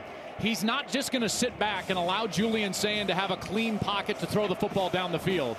I think he will live with the one-on-one coverage that Charles Woodson was talking about on the outside in order to try to get pressure on number 10. First down at the 33. Jackson trying to get outside. Cuts it back in. Choppy steps. Could have been stopped for a loss, but they'll give him to Jimmy Rolder. I think the biggest difference I've seen in Bo Jackson since he was inserted into the starting lineup. Early, Gus, you could see that he was just trying to get his feet wet, and he wouldn't make guys miss. But late in this season, the last few weeks, he's been making the first defender miss. And that's the mark of a really quality running back and why he's been able to pick up some more yardage here in the back half of the year. 2nd and 8 at the 35. Remember, he's a freshman. Play fake. Sayin finds him in the flats. Bo Jackson out of bounds. Another first down for Ohio State. I tell you what, there have been some great backs here at Ohio State. This kid is on his way to being one of them as well. He really is, and this is what I was talking about earlier in the game. Julian Sayin sees coverage down the field, and he knows his check down's going to be wide open. That's not the first read. It's not the second read in that concept. It's the third read. And Bo Jackson's wide open, so he gets the ball. Sayin gets it to him on the run, and he's able to pick up the first down. Jackson had the 5th 100-yard day of his freshman season last week. 110 yards on 2 touchdowns. 1st and 10 of the 47. Sayin sideline incomplete. That one bobbled by Max Clare. Ball thrown a little bit behind him. You know, it's so rare to see Julian Sayin miss, right? We've come so accustomed to seeing him throw the ball with accuracy, and Clare was open. They were running a little wheel route for him to get open behind the defense. You can see he was wide open, but has to adjust to that ball behind him and cannot quite bring it in. 2nd and 10.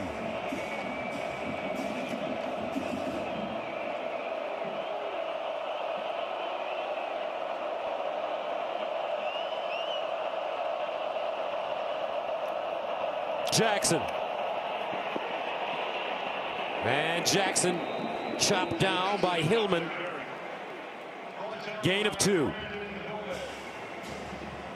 Well, this is a great opportunity. Sharon Moore telling Tom Rinaldi, got to get a stop in this first series of the second half, and this is the chance. 3rd down.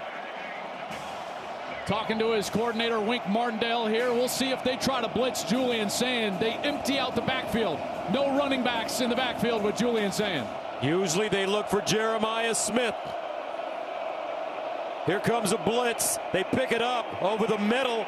They won't get the first down. Max Clare, as the Wolverines gang tackle him. And that brings up 4th down and about 2. And now here comes the punt team. This is a really good job by Jordan Young, the safety. He knows they're blitzing, so he comes down fast, and he knows that Ohio State player, Max Clare, is going to look back for the ball as the blitz is occurring. It's called a sight adjust from the tight end. He turns back for the ball. It arrives, but Jordan Young is there to make the stop on 3rd down. So Joe McGuire comes in to punt for the first time from his own 39. Marsh, the deep man, signals for the fair catch, lets it go over his head and into the end zone. So Michigan holds on Ohio State's first series of the second half. Wolverines with the football when we return. Tomorrow on Fox NFL Sunday, Panthers QB Bryce Young sits down with Christina Pink. Carissa Thompson catches up with Sam Donald as the Seahawks make their playoff push. Plus, Regina Hall kicks it all off. Coverage starts at 11 Eastern on Fox. All right, welcome back. 17-9, 10:07 to play in the 3rd. Michigan with the football now. 1st down and 10 at their own 20. Cusdell in for Jordan Marshall, who went out in the first half with that shoulder injury. And this one thrown in the seam. Whoa, Donovan McCulley with the reception. Gain of 26. I mean, this is a great throw, but a better catch. Underwood is looking for this seam in the defense right there, and as 3 Ohio State players converge on the ball, McCulley is able to grab it. Out wide this time, it's Marlon Klein, and he's dropped at the line of scrimmage by Lorenzo Styles Jr. No gain.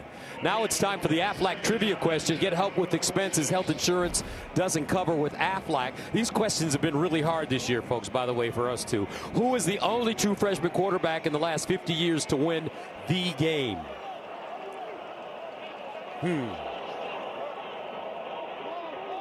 2nd down and 10 of the 46. Kuzdal, nothing. So let's take a look at it. You got any thoughts with this one? Oh, gosh. I know Chad Henne started as a true freshman, right? But it would probably be Ohio State in that. Maybe Terrell Pryor started as a freshman, right? Last 50 years to win the game. Whoa! Look at you. Money on the rise. Yeah. Oh, man. Well, Underwood's trying to do it right here. One possession game. I think it's important that Michigan just stays patient and stay with their game plan. 3rd down and 10. Underwood checks it down. Kuzdal incomplete.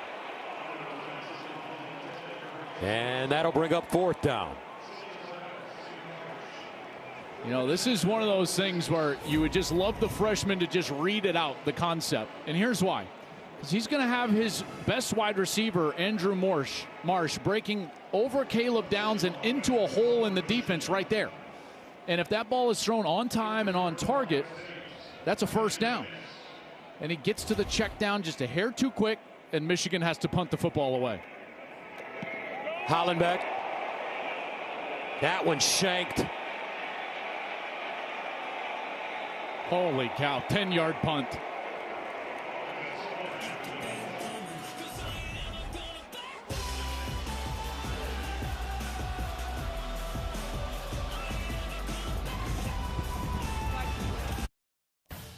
Big Noon Saturday is sponsored by Geico. Switch and save. Get more with Geico. The last time Ohio State beat Michigan was in 2019 in the Big House. They've lost 4 consecutive games since. And here's what Woody had to say. There's nothing that cleanses your soul like getting the hell kicked out of you. Woody Hayes.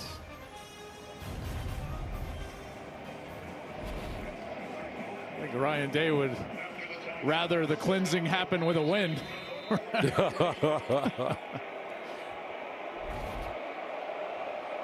First down, Ohio State at their own 43. Isaiah West, a freshman from Philadelphia, comes in at running back. Quick strike near side Tate, and he'll dive forward to the 50. Zeke Berry with the tackle. They give him 7. You know, if I was Sharon Moore and I was talking to my team on the sideline, I would be saying, like, listen, it's an 8-point game. We are 1 play away. It's snowing. It's a dropped ball. It's a slip. It's a turnover. It's one big play. We are right there. We're right where we want to be, close in the second half with this team. This is what they've talked about. They just have to go and execute. 2nd and 3. Sayin sprints out of the pocket, looks backside, down the field, Tate, touchdown, Tater, home run hitter, 50 yards.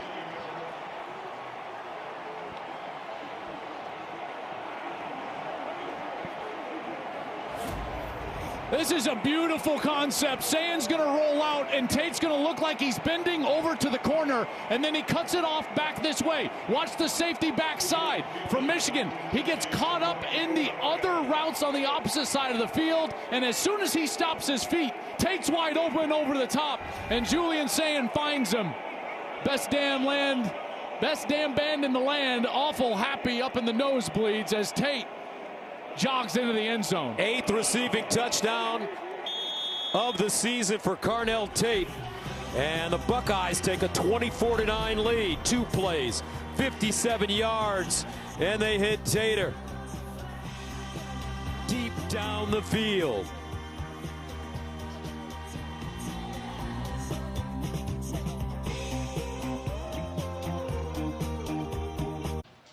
A huge day of college football continues next as Cincinnati takes on TCU. Then to cap off the night, Northwestern battles Illinois. It's all here on Fox. Ohio State pulling out the big play. Carnell Tate, 50-yard touchdown as he gets warm on the bench.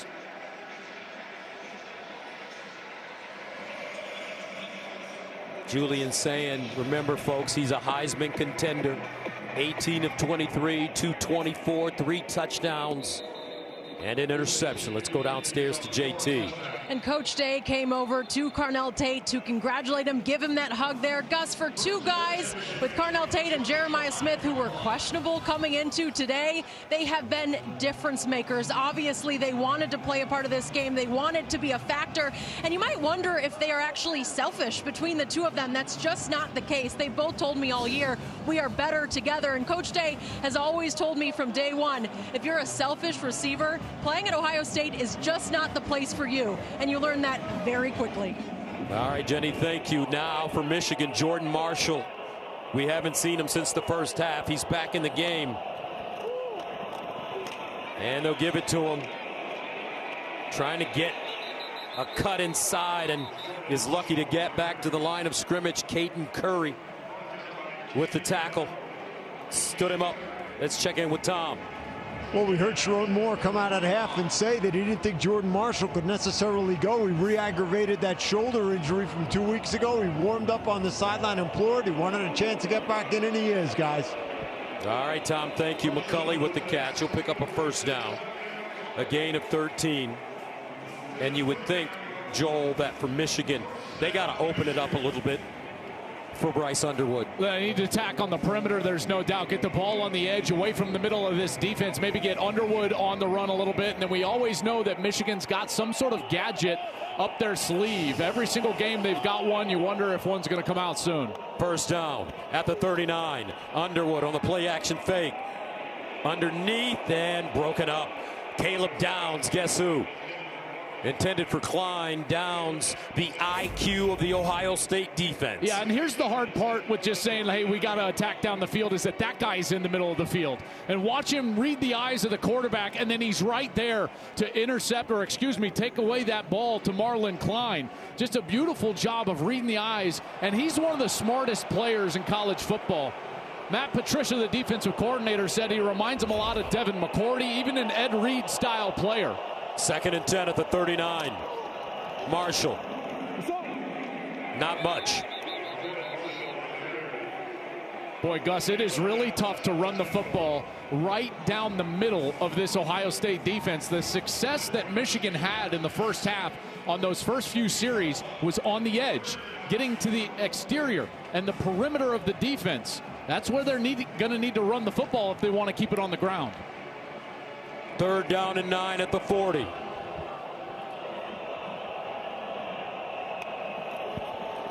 Underwood winds up. Back shoulder, incomplete, but a flag. Intended for McCulley. Igbinosun in coverage. Pass interference. Defense number 1. 15-yard penalty from the previous spots. Automatic first down. Well, this is what Igbinosun has been avoiding this year, is the defensive pass interference calls. He had 16 defensive penalties a year ago. That led college football. This year, only 3 coming into this game, and they're just way too much contact along the sideline and gives Michigan a free first down. And when they cross the 50, this is when you've got a shot play or a gadget play ready to get holstered up. I would imagine Michigan would use it here soon. First down at the Ohio State 44. Play fake. Underwood checks it down, incomplete. Marshall couldn't hold on. Boy, he has McCulley one-on-one down the field. Right when he decides to check the ball down, McCulley is going to be open right down the middle on that right side. And he tries to get it to Marshall, and I think that would be the most difficult thing for Marshall. Yes, it's the contact with the shoulder, but also trying to catch the ball, get that shoulder and that arm up in order to get the hands ready to catch it. 2nd down and 10. And Marshall driven backwards by Sonny Styles. We talk about all the first-round picks on this Buckeye defense. They feel Styles may be one as well. Yeah, he's fantastic, and he just knifes through the middle of that offense. He's 6'5", 243 pounds. He is fast, played safety early in his career. He's a terrific player for them. His father, Lorenzo Styles Sr., who played for the Buckeyes from 92 to 94 before a 6-year career in the National Football League. 3rd down and 12. Underwood. Incomplete. That one thrown high for McCulley. And now Sherrone Moore has a decision to make. Boy, this is long yardage right here. Given that Ohio State team the ball, the short field position, they already had the short punt. They turned it into a big touchdown play to Tate, and I think this is the right call to punt that ball away. There was a little pressure from Caleb Downs, affected the ball, but it was certainly overthrown. Hollenbeck's last punt was for 11 yards. He's standing at his own 39. Brandon Inniss is the deep man inside his own 10.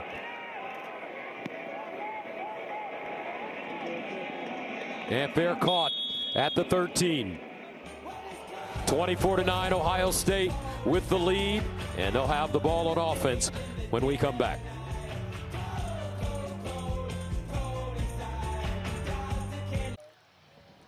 One year ago this week, Ohio State lost to Michigan, and Buckeye fans were crushed. But as the calendar year turned, the Buckeyes kept winning, beating Notre Dame in the CFP championship game. When the new season started, they continued to win, extending their win streak to 15 games. You speak to Ryan often. How has this 4-game losing streak affected him? Well, I mean, after last year, to say he was down, I think he was about as down in the dumps as he ever has been. Beautiful run there by C.J. Donaldson, but it was also a moment of reflection for the entire program. They had a players-only meeting that has become somewhat infamous after that loss to Michigan. And they looked at each other and they said, hey, you know what? If we're just ourselves, we can go out there and we can attack and we can beat anybody in the country. That's exactly what happened in the playoff. And they've taken that mentality into this season. Even after all of those guys, seniors and draft picks left off of last year's team, this team, which is younger, has come out here with a renewed sense of purpose and a business-like attitude. On 2nd down and 2, Isaiah West spins forward. Looks like he has the first down. And I would say also, for Ryan specifically, I think he understood that he didn't have to play against a narrative. All he had to do was go out and play their game, and that's what they've done here today. Last year I felt like they got into a match where they just wanted to run the football and try to kick a field goal here or there to win a tight ball game, and Jeremiah Smith didn't get a target in the 4th quarter. It wasn't them, and this year they've been themselves every week. First down at the 24, and it's Jackson. And if you think about it, when they lost that game to Michigan, they then headed to the college football playoffs, and they won in convincing fashion on their way to the national championship, beating Tennessee by 25, Oregon by 20, Texas by 14, and then Notre Dame in the title game by 11. 2nd down and 8. Sayin has been wonderful after that interception. Donaldson. C.J. Donaldson on the carry. Brought down by Jimmy Rolder. Rolder with the tackle. Brings up 3rd down. Donaldson with a 7-yard rush. I know it's tough in short yardage. Ohio State is the best 3rd down team in America. But Michigan's got to find a way to get off the field. Now multiple possession deficit. Wink Martindale's got to come up with something to get off the field. 3rd and 1. Out of the eye. Quarterback sneak. And looks like Sayin has it as they push him forward. Well, they go to number 10, and let's look at our reliable performer, sponsored by AT&T Business. Reliability that you can count on, and it's been Julian Sayin all year, and it has been again today. He threw that 2nd attempt for an interception since he's been outstanding. 18 of 21 for 224 and 3 touchdowns. I got to tell you, he answered that adversity, hasn't he? And he's been resilient, and we have seen him come of age here in the game as he is continuing on with his Heisman candidacy. First down at the 34. Donaldson breaks it back and across the 40. 7-yard run. Hillman with the tackle. You know, this is what Ohio State has been able to do, is that they've been able to play at their pace all year long. They've won the time of possession in all 11 games this year. They averaged 33 minutes, almost 33 and a half the time of possession. They're methodical. They go slow. And now with C.J. Donaldson in the backfield, they've got a hefty back there. He's 230 pounds, transferred in from West Virginia, and they are leaning on this Michigan defense. 10th play of the drive. 6 straight runs for Ohio State. Now Sayin dialing up a long throw, incomplete. Carnell Tate, the target, brings up 3rd and 3. Continuing to attack on the outside, and Tate will look for a breather here, and now Michigan again has an opportunity. You know, and at some point, you know, I think that you got to play with fire. High risk, high reward. I think you got to come after Ohio State here, try to put some pressure on Sayin if they're going to throw the football. He's got to be affected. He hasn't been hit one time so far today. 3rd down and 3 at the 41. Credit the Ohio State offensive line. Playing some of their best football. Sayin still with all day to throw. Now he'll get to the sideline. Looks like he has the 1st down on 3rd and 3. Well, Gus, you just said it. The protection was outstanding. I want you to watch the block of C.J. Donaldson, number 12. He's going to come up on the edge on this right side, and he's going to knock down the edge right there, and does a great job allowing Sayin to get outside of the pocket to the edge and ultimately run for that pylon and a 1st down. 1st down, Ohio State. 30 seconds to go in the 3rd quarter. Buckeyes, the reigning national champions, undefeated, number 1 team in America. Donaldson trying to get outside, and he will not. Good coverage. Hill this time, slinging him down. A loss of 1. I think that's going to do it for the 3rd quarter. Boy, Ohio State came out and dominated that 3rd quarter, didn't they? And that'll take us to the end of the 3rd. Ohio State with the lead. Coming up, the 4th quarter from Ann Arbor after this.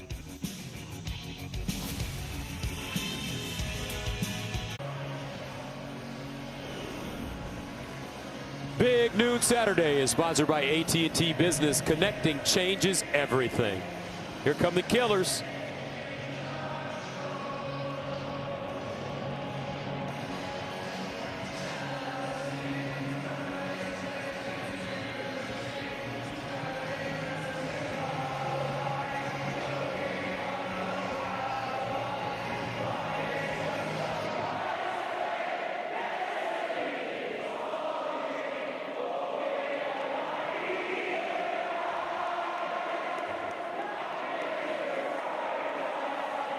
All right, Mr. Brightside, time to start the 4th quarter.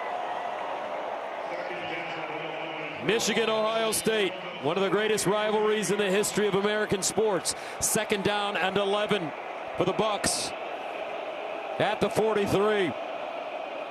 Bo Jackson returns. Julian Sayin looking, sideline, Claire. And he'll get inside Michigan territory. A gain of 9. And it brings up a 3rd and short. You know, getting themselves back on schedule. They just are so efficient, staying with the chains and making good decisions. And again, this Michigan defense, they're going to have to sell out pressure, do something to try to get off the field. 3rd down and 2.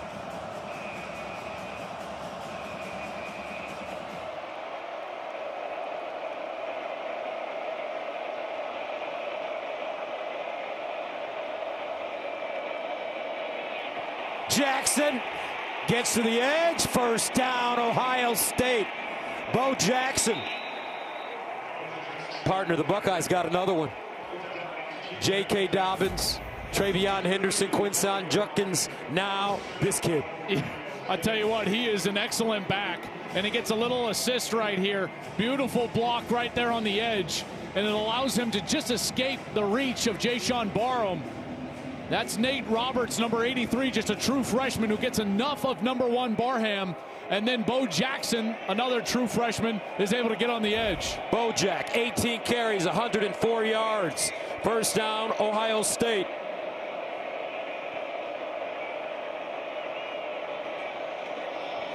Isaiah West this time. And he'll be tackled for a loss. Nicely done. Cole Sullivan, the sophomore from Pittsburgh. If you're Michigan right now, you got to be concerned about just the number of possessions that are expected in this game.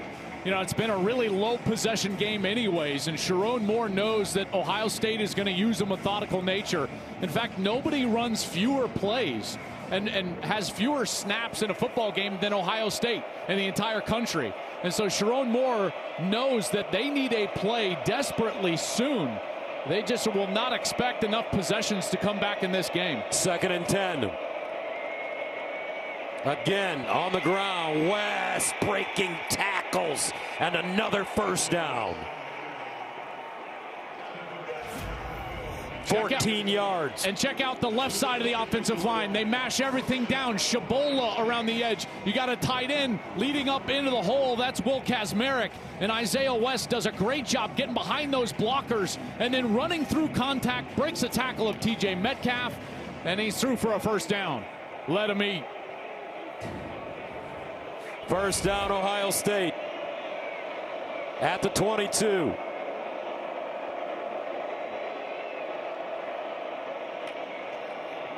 Jackson again.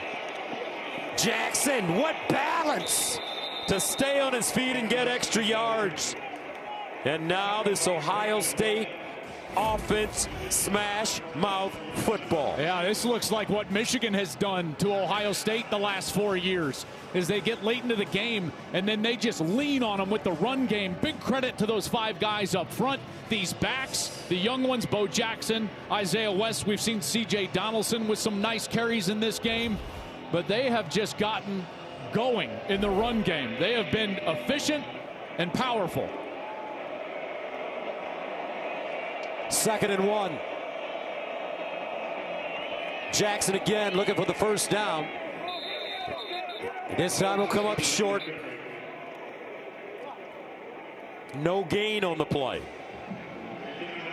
Jackson, 20 carries, 113 yards. He's averaging 5.7 yards per carry. Yeah, he's getting real close to 1,000 yards on the year. You know, it's interesting. Julian Sayin keeps walking all the way over to the sideline. I wonder if the headset in his helmet is not working, because he's running all the way over to the sideline to get these plays. 16th play of the drive.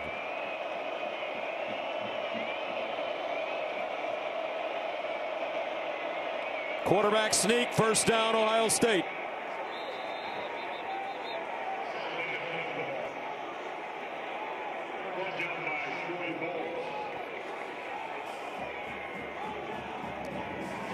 We've seen it a few times from Ohio State today, and all you got to do is just get low, get behind that offensive line, and then run to the bubble, right? Wherever those defensive linemen, that gap is, as a quarterback, you just try to exploit that gap. But they're saying all the way over towards the number. It is not a communications problem, we've been told. Jenny is checked down there on the sidelines. I think that's a way for them to use more time in the play clock and get this game clock to just continue to tick, tick, tick. 1st and 10 at the Michigan 11.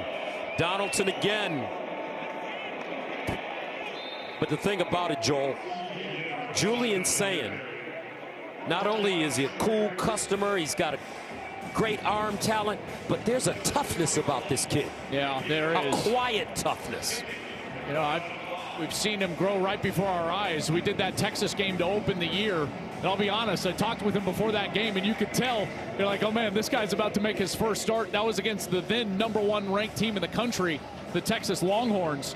But every time I've met with him since, Gus, the confidence in his eyes grows. You can tell the confidence that his teammates have in him grows, and we see that play out on the field. Here's a handoff. Donaldson. They give him one. That clock, look at it, ticking, ticking. Well, again, it goes back to those expected possessions. That's the 18th play of this drive. 16 of them have been run plays. They are leaning on this Michigan team. This Ohio State run game come alive here in the game. Woody Hayes said that the definition of toughness is who can hit the hardest the longest. It's like taking two walnuts and smashing them together. The weaker one will break. 3rd down and 4 at the 5. Play fake. Sayin. And he'll throw it out of the end zone.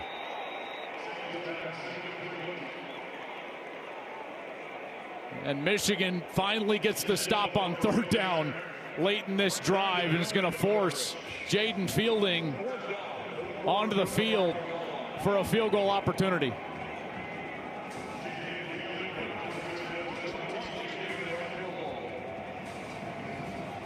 For Fielding. This will be from 23 yards out.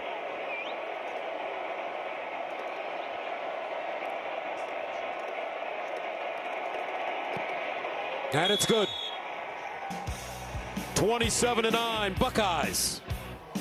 A little over 8 remaining in the 4th.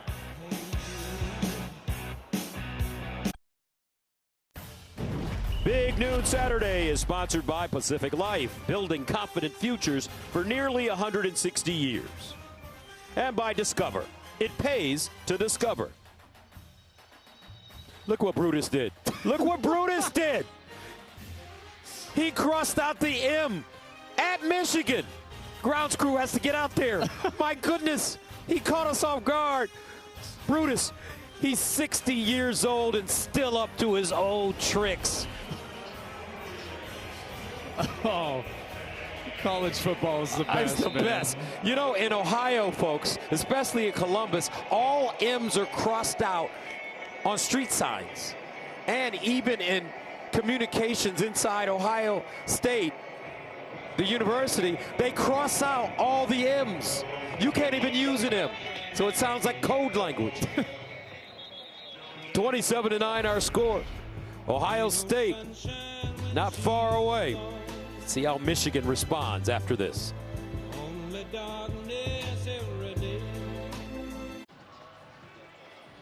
Pacific Life Game Summary is sponsored by Pacific Life, building confident futures for nearly 160 years. Well, early in this game, it was all Michigan. Jair Hill with an interception, and then the Buckeyes started rolling. This touchdown, controversial one to Jeremiah Smith. Brandon Inniss, he finds the end zone. Then the home run, the tater to Carnell Tate, right down the middle of the field, and it's been all Buckeyes. And then that run game has really leaned on Michigan. This defense for Ohio State has only faced 35 total snaps here today.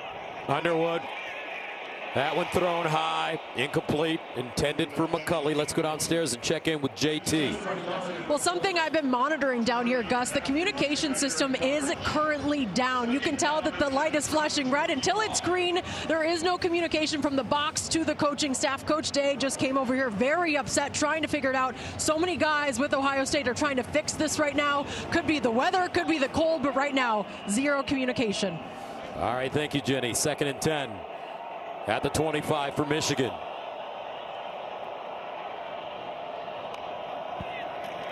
Underwood in trouble.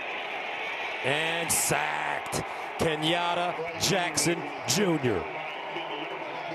Michael Myers on Halloween.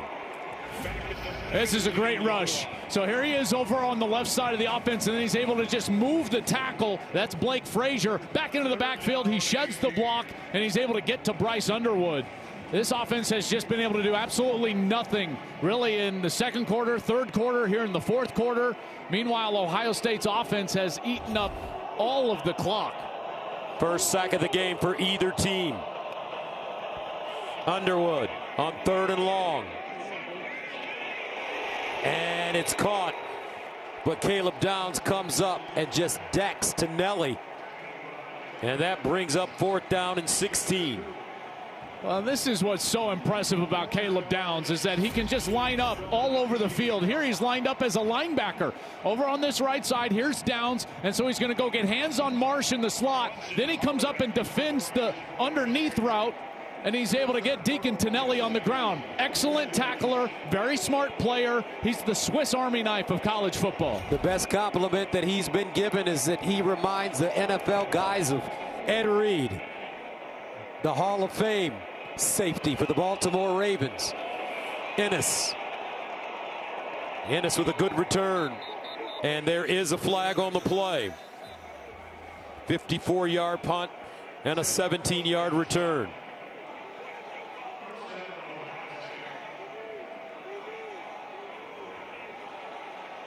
During the return, holding number 21 of the kicking receiving team. 10-yard penalty from the spot of the foul. 1st and 10, Ohio State. Timeout.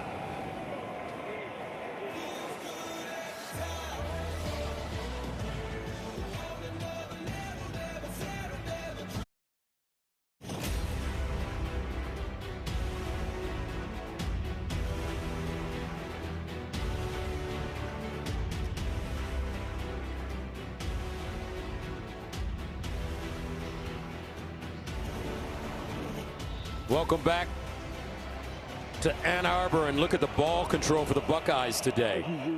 Time of possession. Big statistic. First down at the 29. Bo Jackson, another 100-yard day, the 6th 100-yard game for Jackson in his freshman season.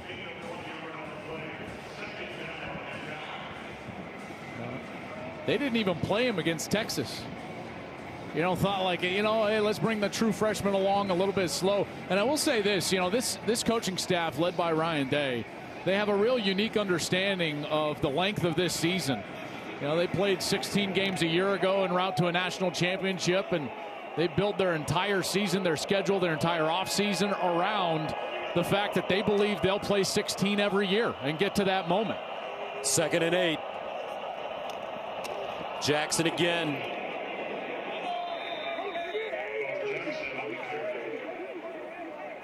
Gain of 2. It's been quite a show by this offensive line. Been quite a show from this quarterback. Here's some attitude going on. Little extra. Of course, we all remember what happened at the end of last year's game.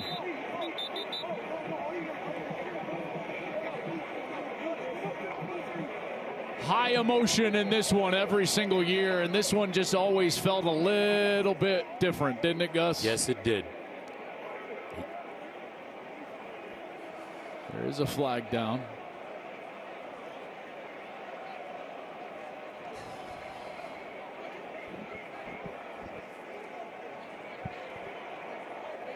After the play was over, unsportsmanlike conduct on both teams. Number 8, Michigan. Number 51, Ohio State. Those penalties offset. The down counts. 3rd down. That's their first for disqualification. Derek Moore, Luke Montgomery. And this is what happened last year.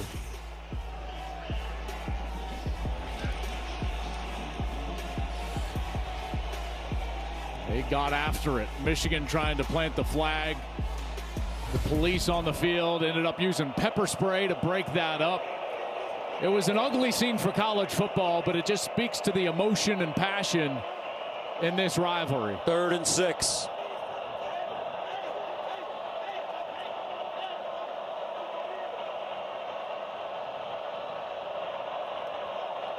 Sayin hands it off on 3rd and 6. Donaldson, and it looks like he may be short of the first down.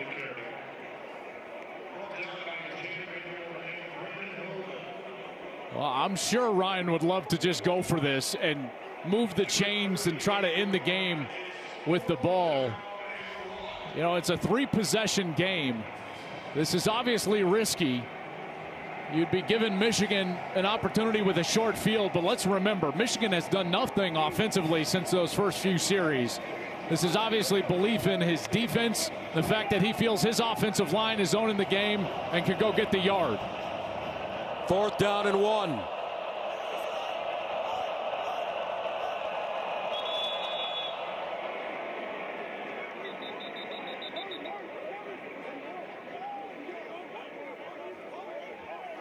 And Ohio State calls a timeout.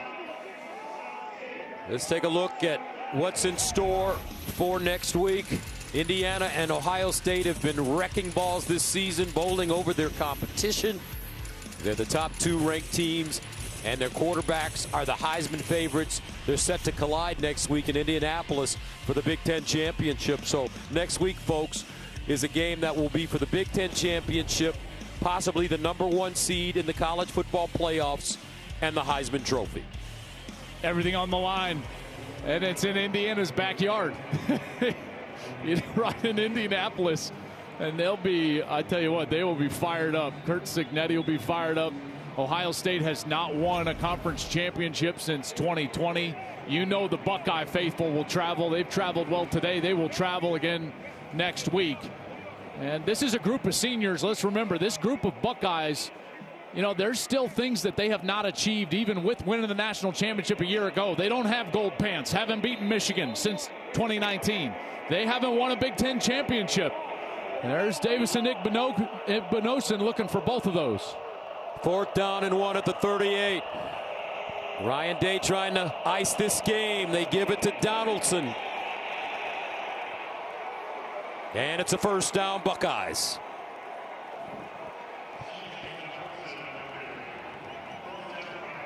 Tell you what, a performance in this second half from this offensive line, this defense, the physicality, Gus, of this Ohio State team. You know, there's been this narrative floating around about, well, this team hasn't been tested. They haven't faced adversity. Well, they were down. Their biggest deficit of the year was today, 6-0. They've come out in this second half and just owned this Michigan team on the ground. The defense has been outstanding. This offensive line has been outstanding. Quarterback has been efficient. This is the best team in America. West. Isaiah West stopped by Metcalf. Let's go downstairs to Jenny. Gus, Joel, I know you guys were just mentioning those gold pants. I do have them right here. As you can tell, the celebrations are really starting here. Now, this means so much to this team, and you guys said it, no one here has the gold pants. Luke Montgomery told me it's tradition to give these gold pants to your mom. He told me this week, I'm keeping them. Yeah. I'm wearing these with pride. That's what he says. He'll give them to his mom. I know he will. Yeah, Luke's that kind of kid. Talking a little trash right now.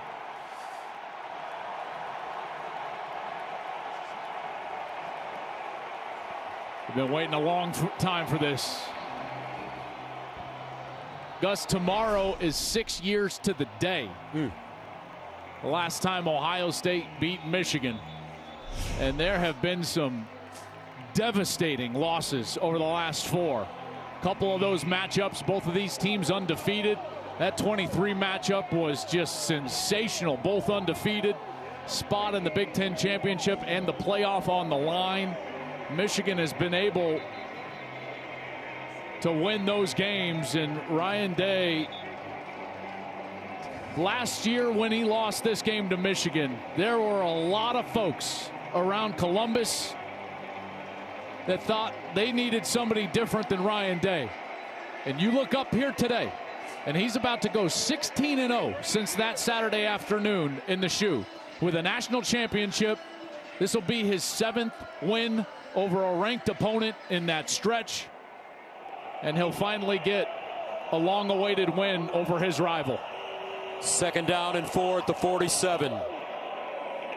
But one thing about Coach Day, as West runs it, he knows how to recruit, and not only players but coaches. That man right there, Matt Patricia, with the pencil in his ear, his signature, has done a marvelous job with this Ohio State defense. Not only has he given them the X's and O's, but he's given them that confidence. He's motivated these kids.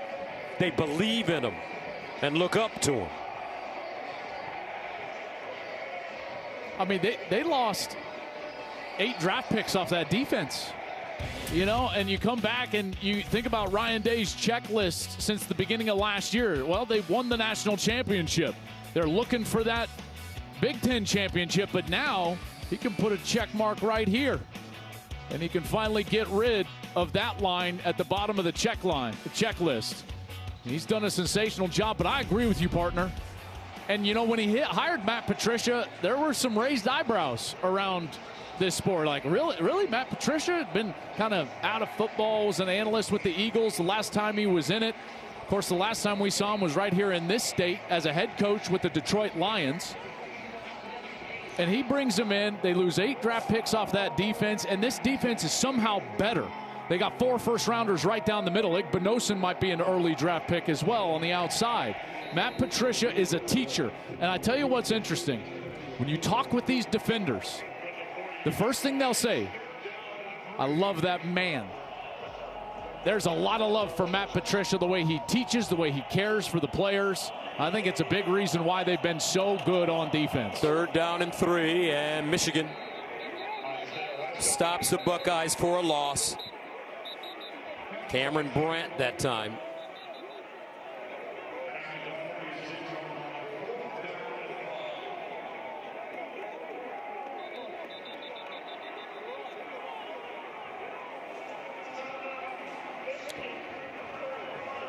Ohio State, the ground game has been their weapon.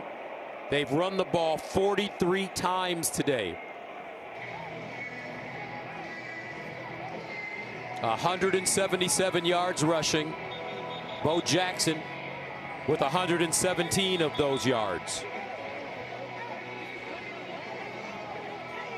I feel like every week we get more answers rather than questions for Ohio State. You look around college football, a lot of times, you know, these late season games, they provide more questions than answers. You look at Texas A&M last night. Now all of a sudden it's like, well, okay, what are the Aggies going into the playoff? I'm not quite sure. You know, Georgia wins against Georgia Tech, but they give up, well, they only gained 260 yards, score 16 points on Georgia Tech, who allowed 42 to Pitt. You know, so those performances provide questions. This one is just answers. We can run it. We can deal with adversity. Our quarterback is solid. Our defense is outstanding. You know, that's why they're number 1. 3:05 to play in the 4th. 27-9. Ryan Day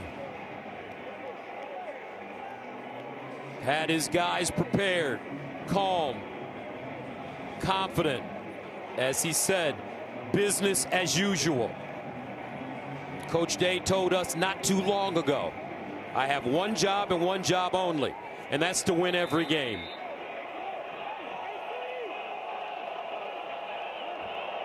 First down for Underwood. Underneath, and it's caught at the 30. Klein, the tight end. I think they're going to wave it off. VAR official had it as a completion, but I think he bobbled it.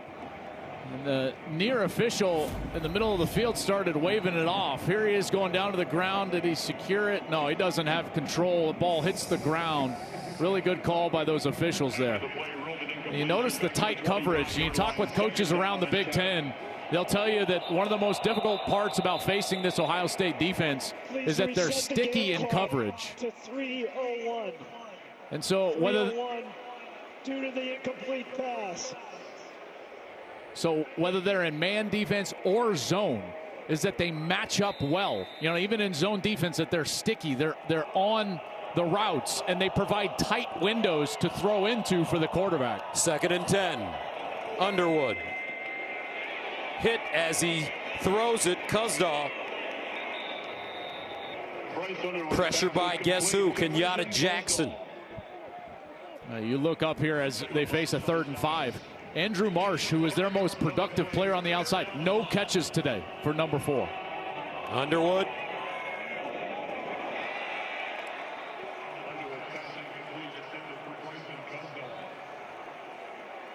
That brings up 4th down.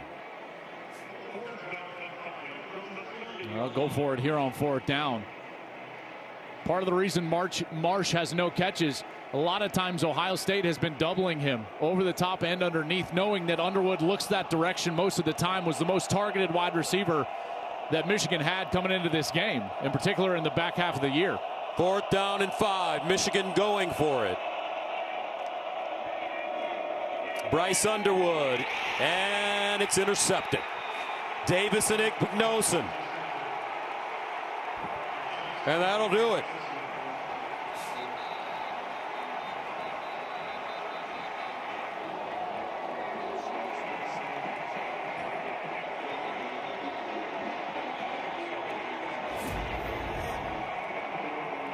Right through the hands of Donovan McCulley. He comes in on the slant from the right side. There's through his hands. Igbinosun falls in his lap. Now he ends up ripping his helmet off, so he's going to get a flag here after the game. Number 1 from Ohio State for removing his helmet. 15-yard penalty. 1st and 10, Ohio State. But he's sprinting down to the south side of this stadium to the large contingent of Buckeye fans.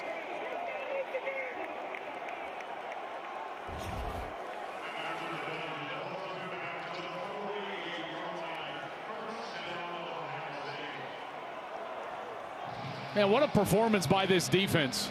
I tell you what, man, these guys are really good. And, you know, they adjusted from early in the game. They started running a few different defensive fronts to take away that perimeter run game from Michigan. All of a sudden, Michigan, after Marshall left the game, really couldn't get the run game established. And because of that, you know, it was never going to be a great game if they had to drop back and throw, which it turned into a drop back game. And that's just not a game that they're going to win. Donaldson.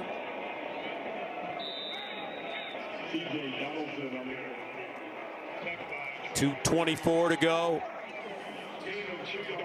And I'm sure they'll take this all the way down to the 2-minute timeout.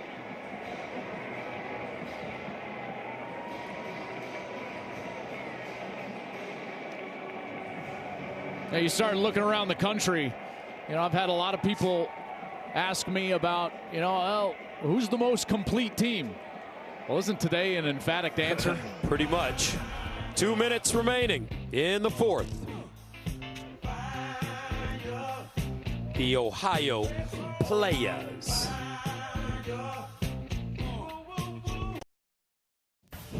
Big Noon Saturday is sponsored by State Farm. Like a good neighbor, State Farm is there. And by Wendy's new chicken tenders.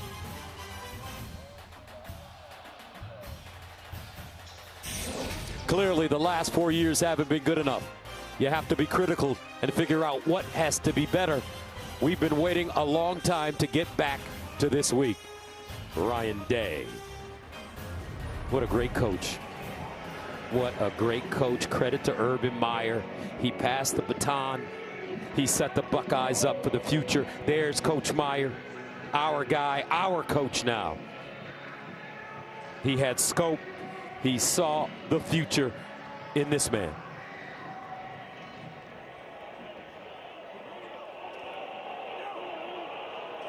Second down and 8. Donaldson.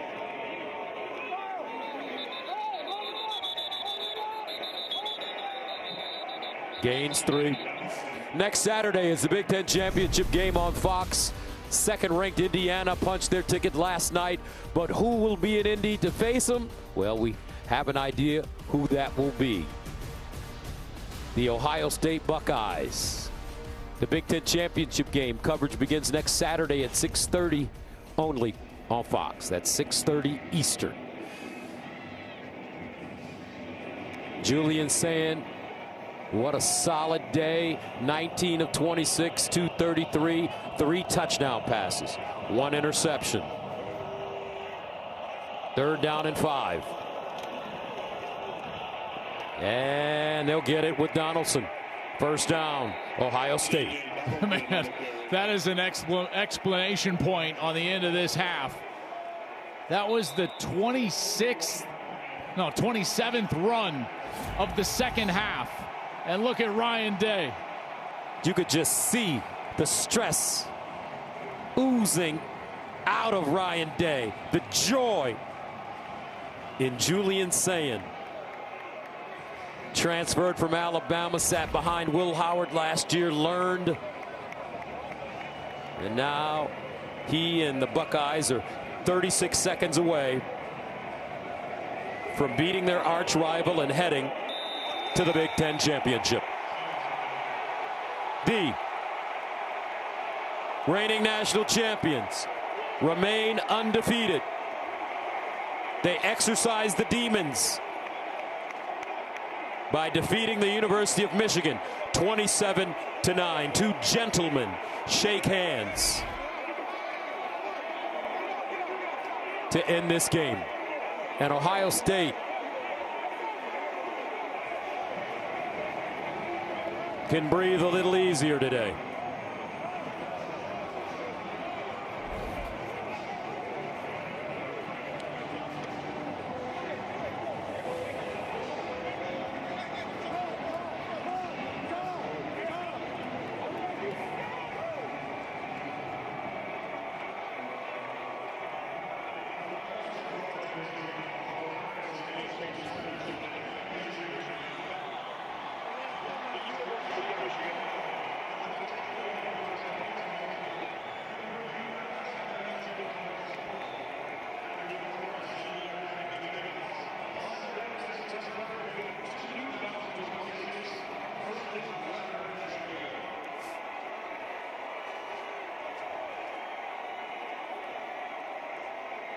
Gus, Michigan hasn't left the field.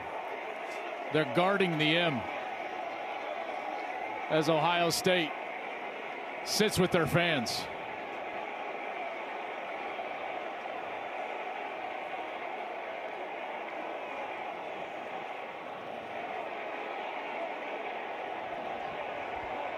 Let's go downstairs to Jenny.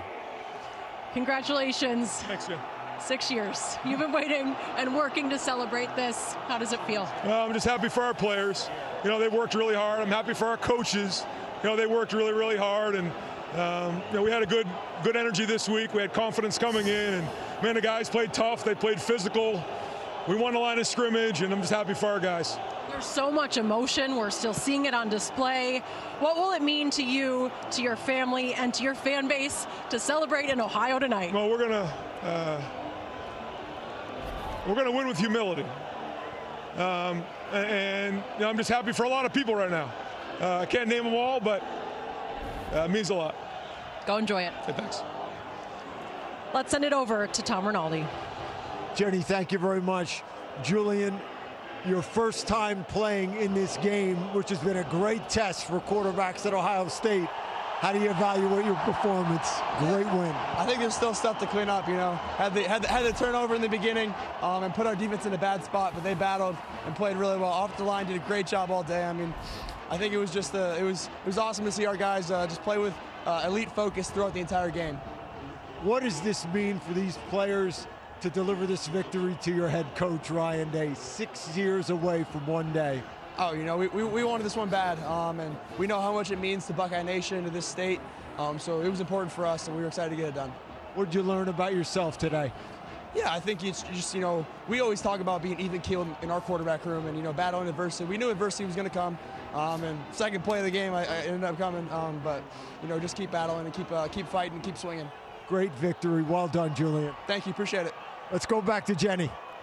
Carnell, congratulations. For someone who was questionable coming into this game, you were a difference maker. Yeah. Describe the emotion of winning this game. Well, it means everything to us, especially this is the last game of the regular season.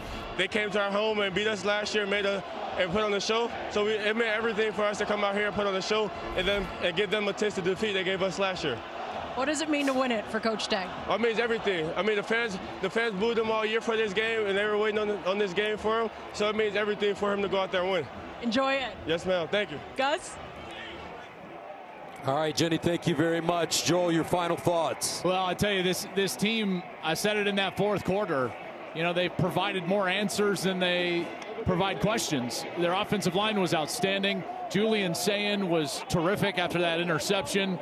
You know, Ryan Day has proven a lot of people wrong in the last year, and now 16-0 since the last time that these two matched up. And I will tell you, this is the most complete team in the country, and it's going to take one heck of an effort and an elite team to beat these Buckeyes moving forward. The final score here in Ann Arbor, Ohio State 27, Michigan 9. Coming up after this short break, we will send you to Cincinnati, taking on TCU.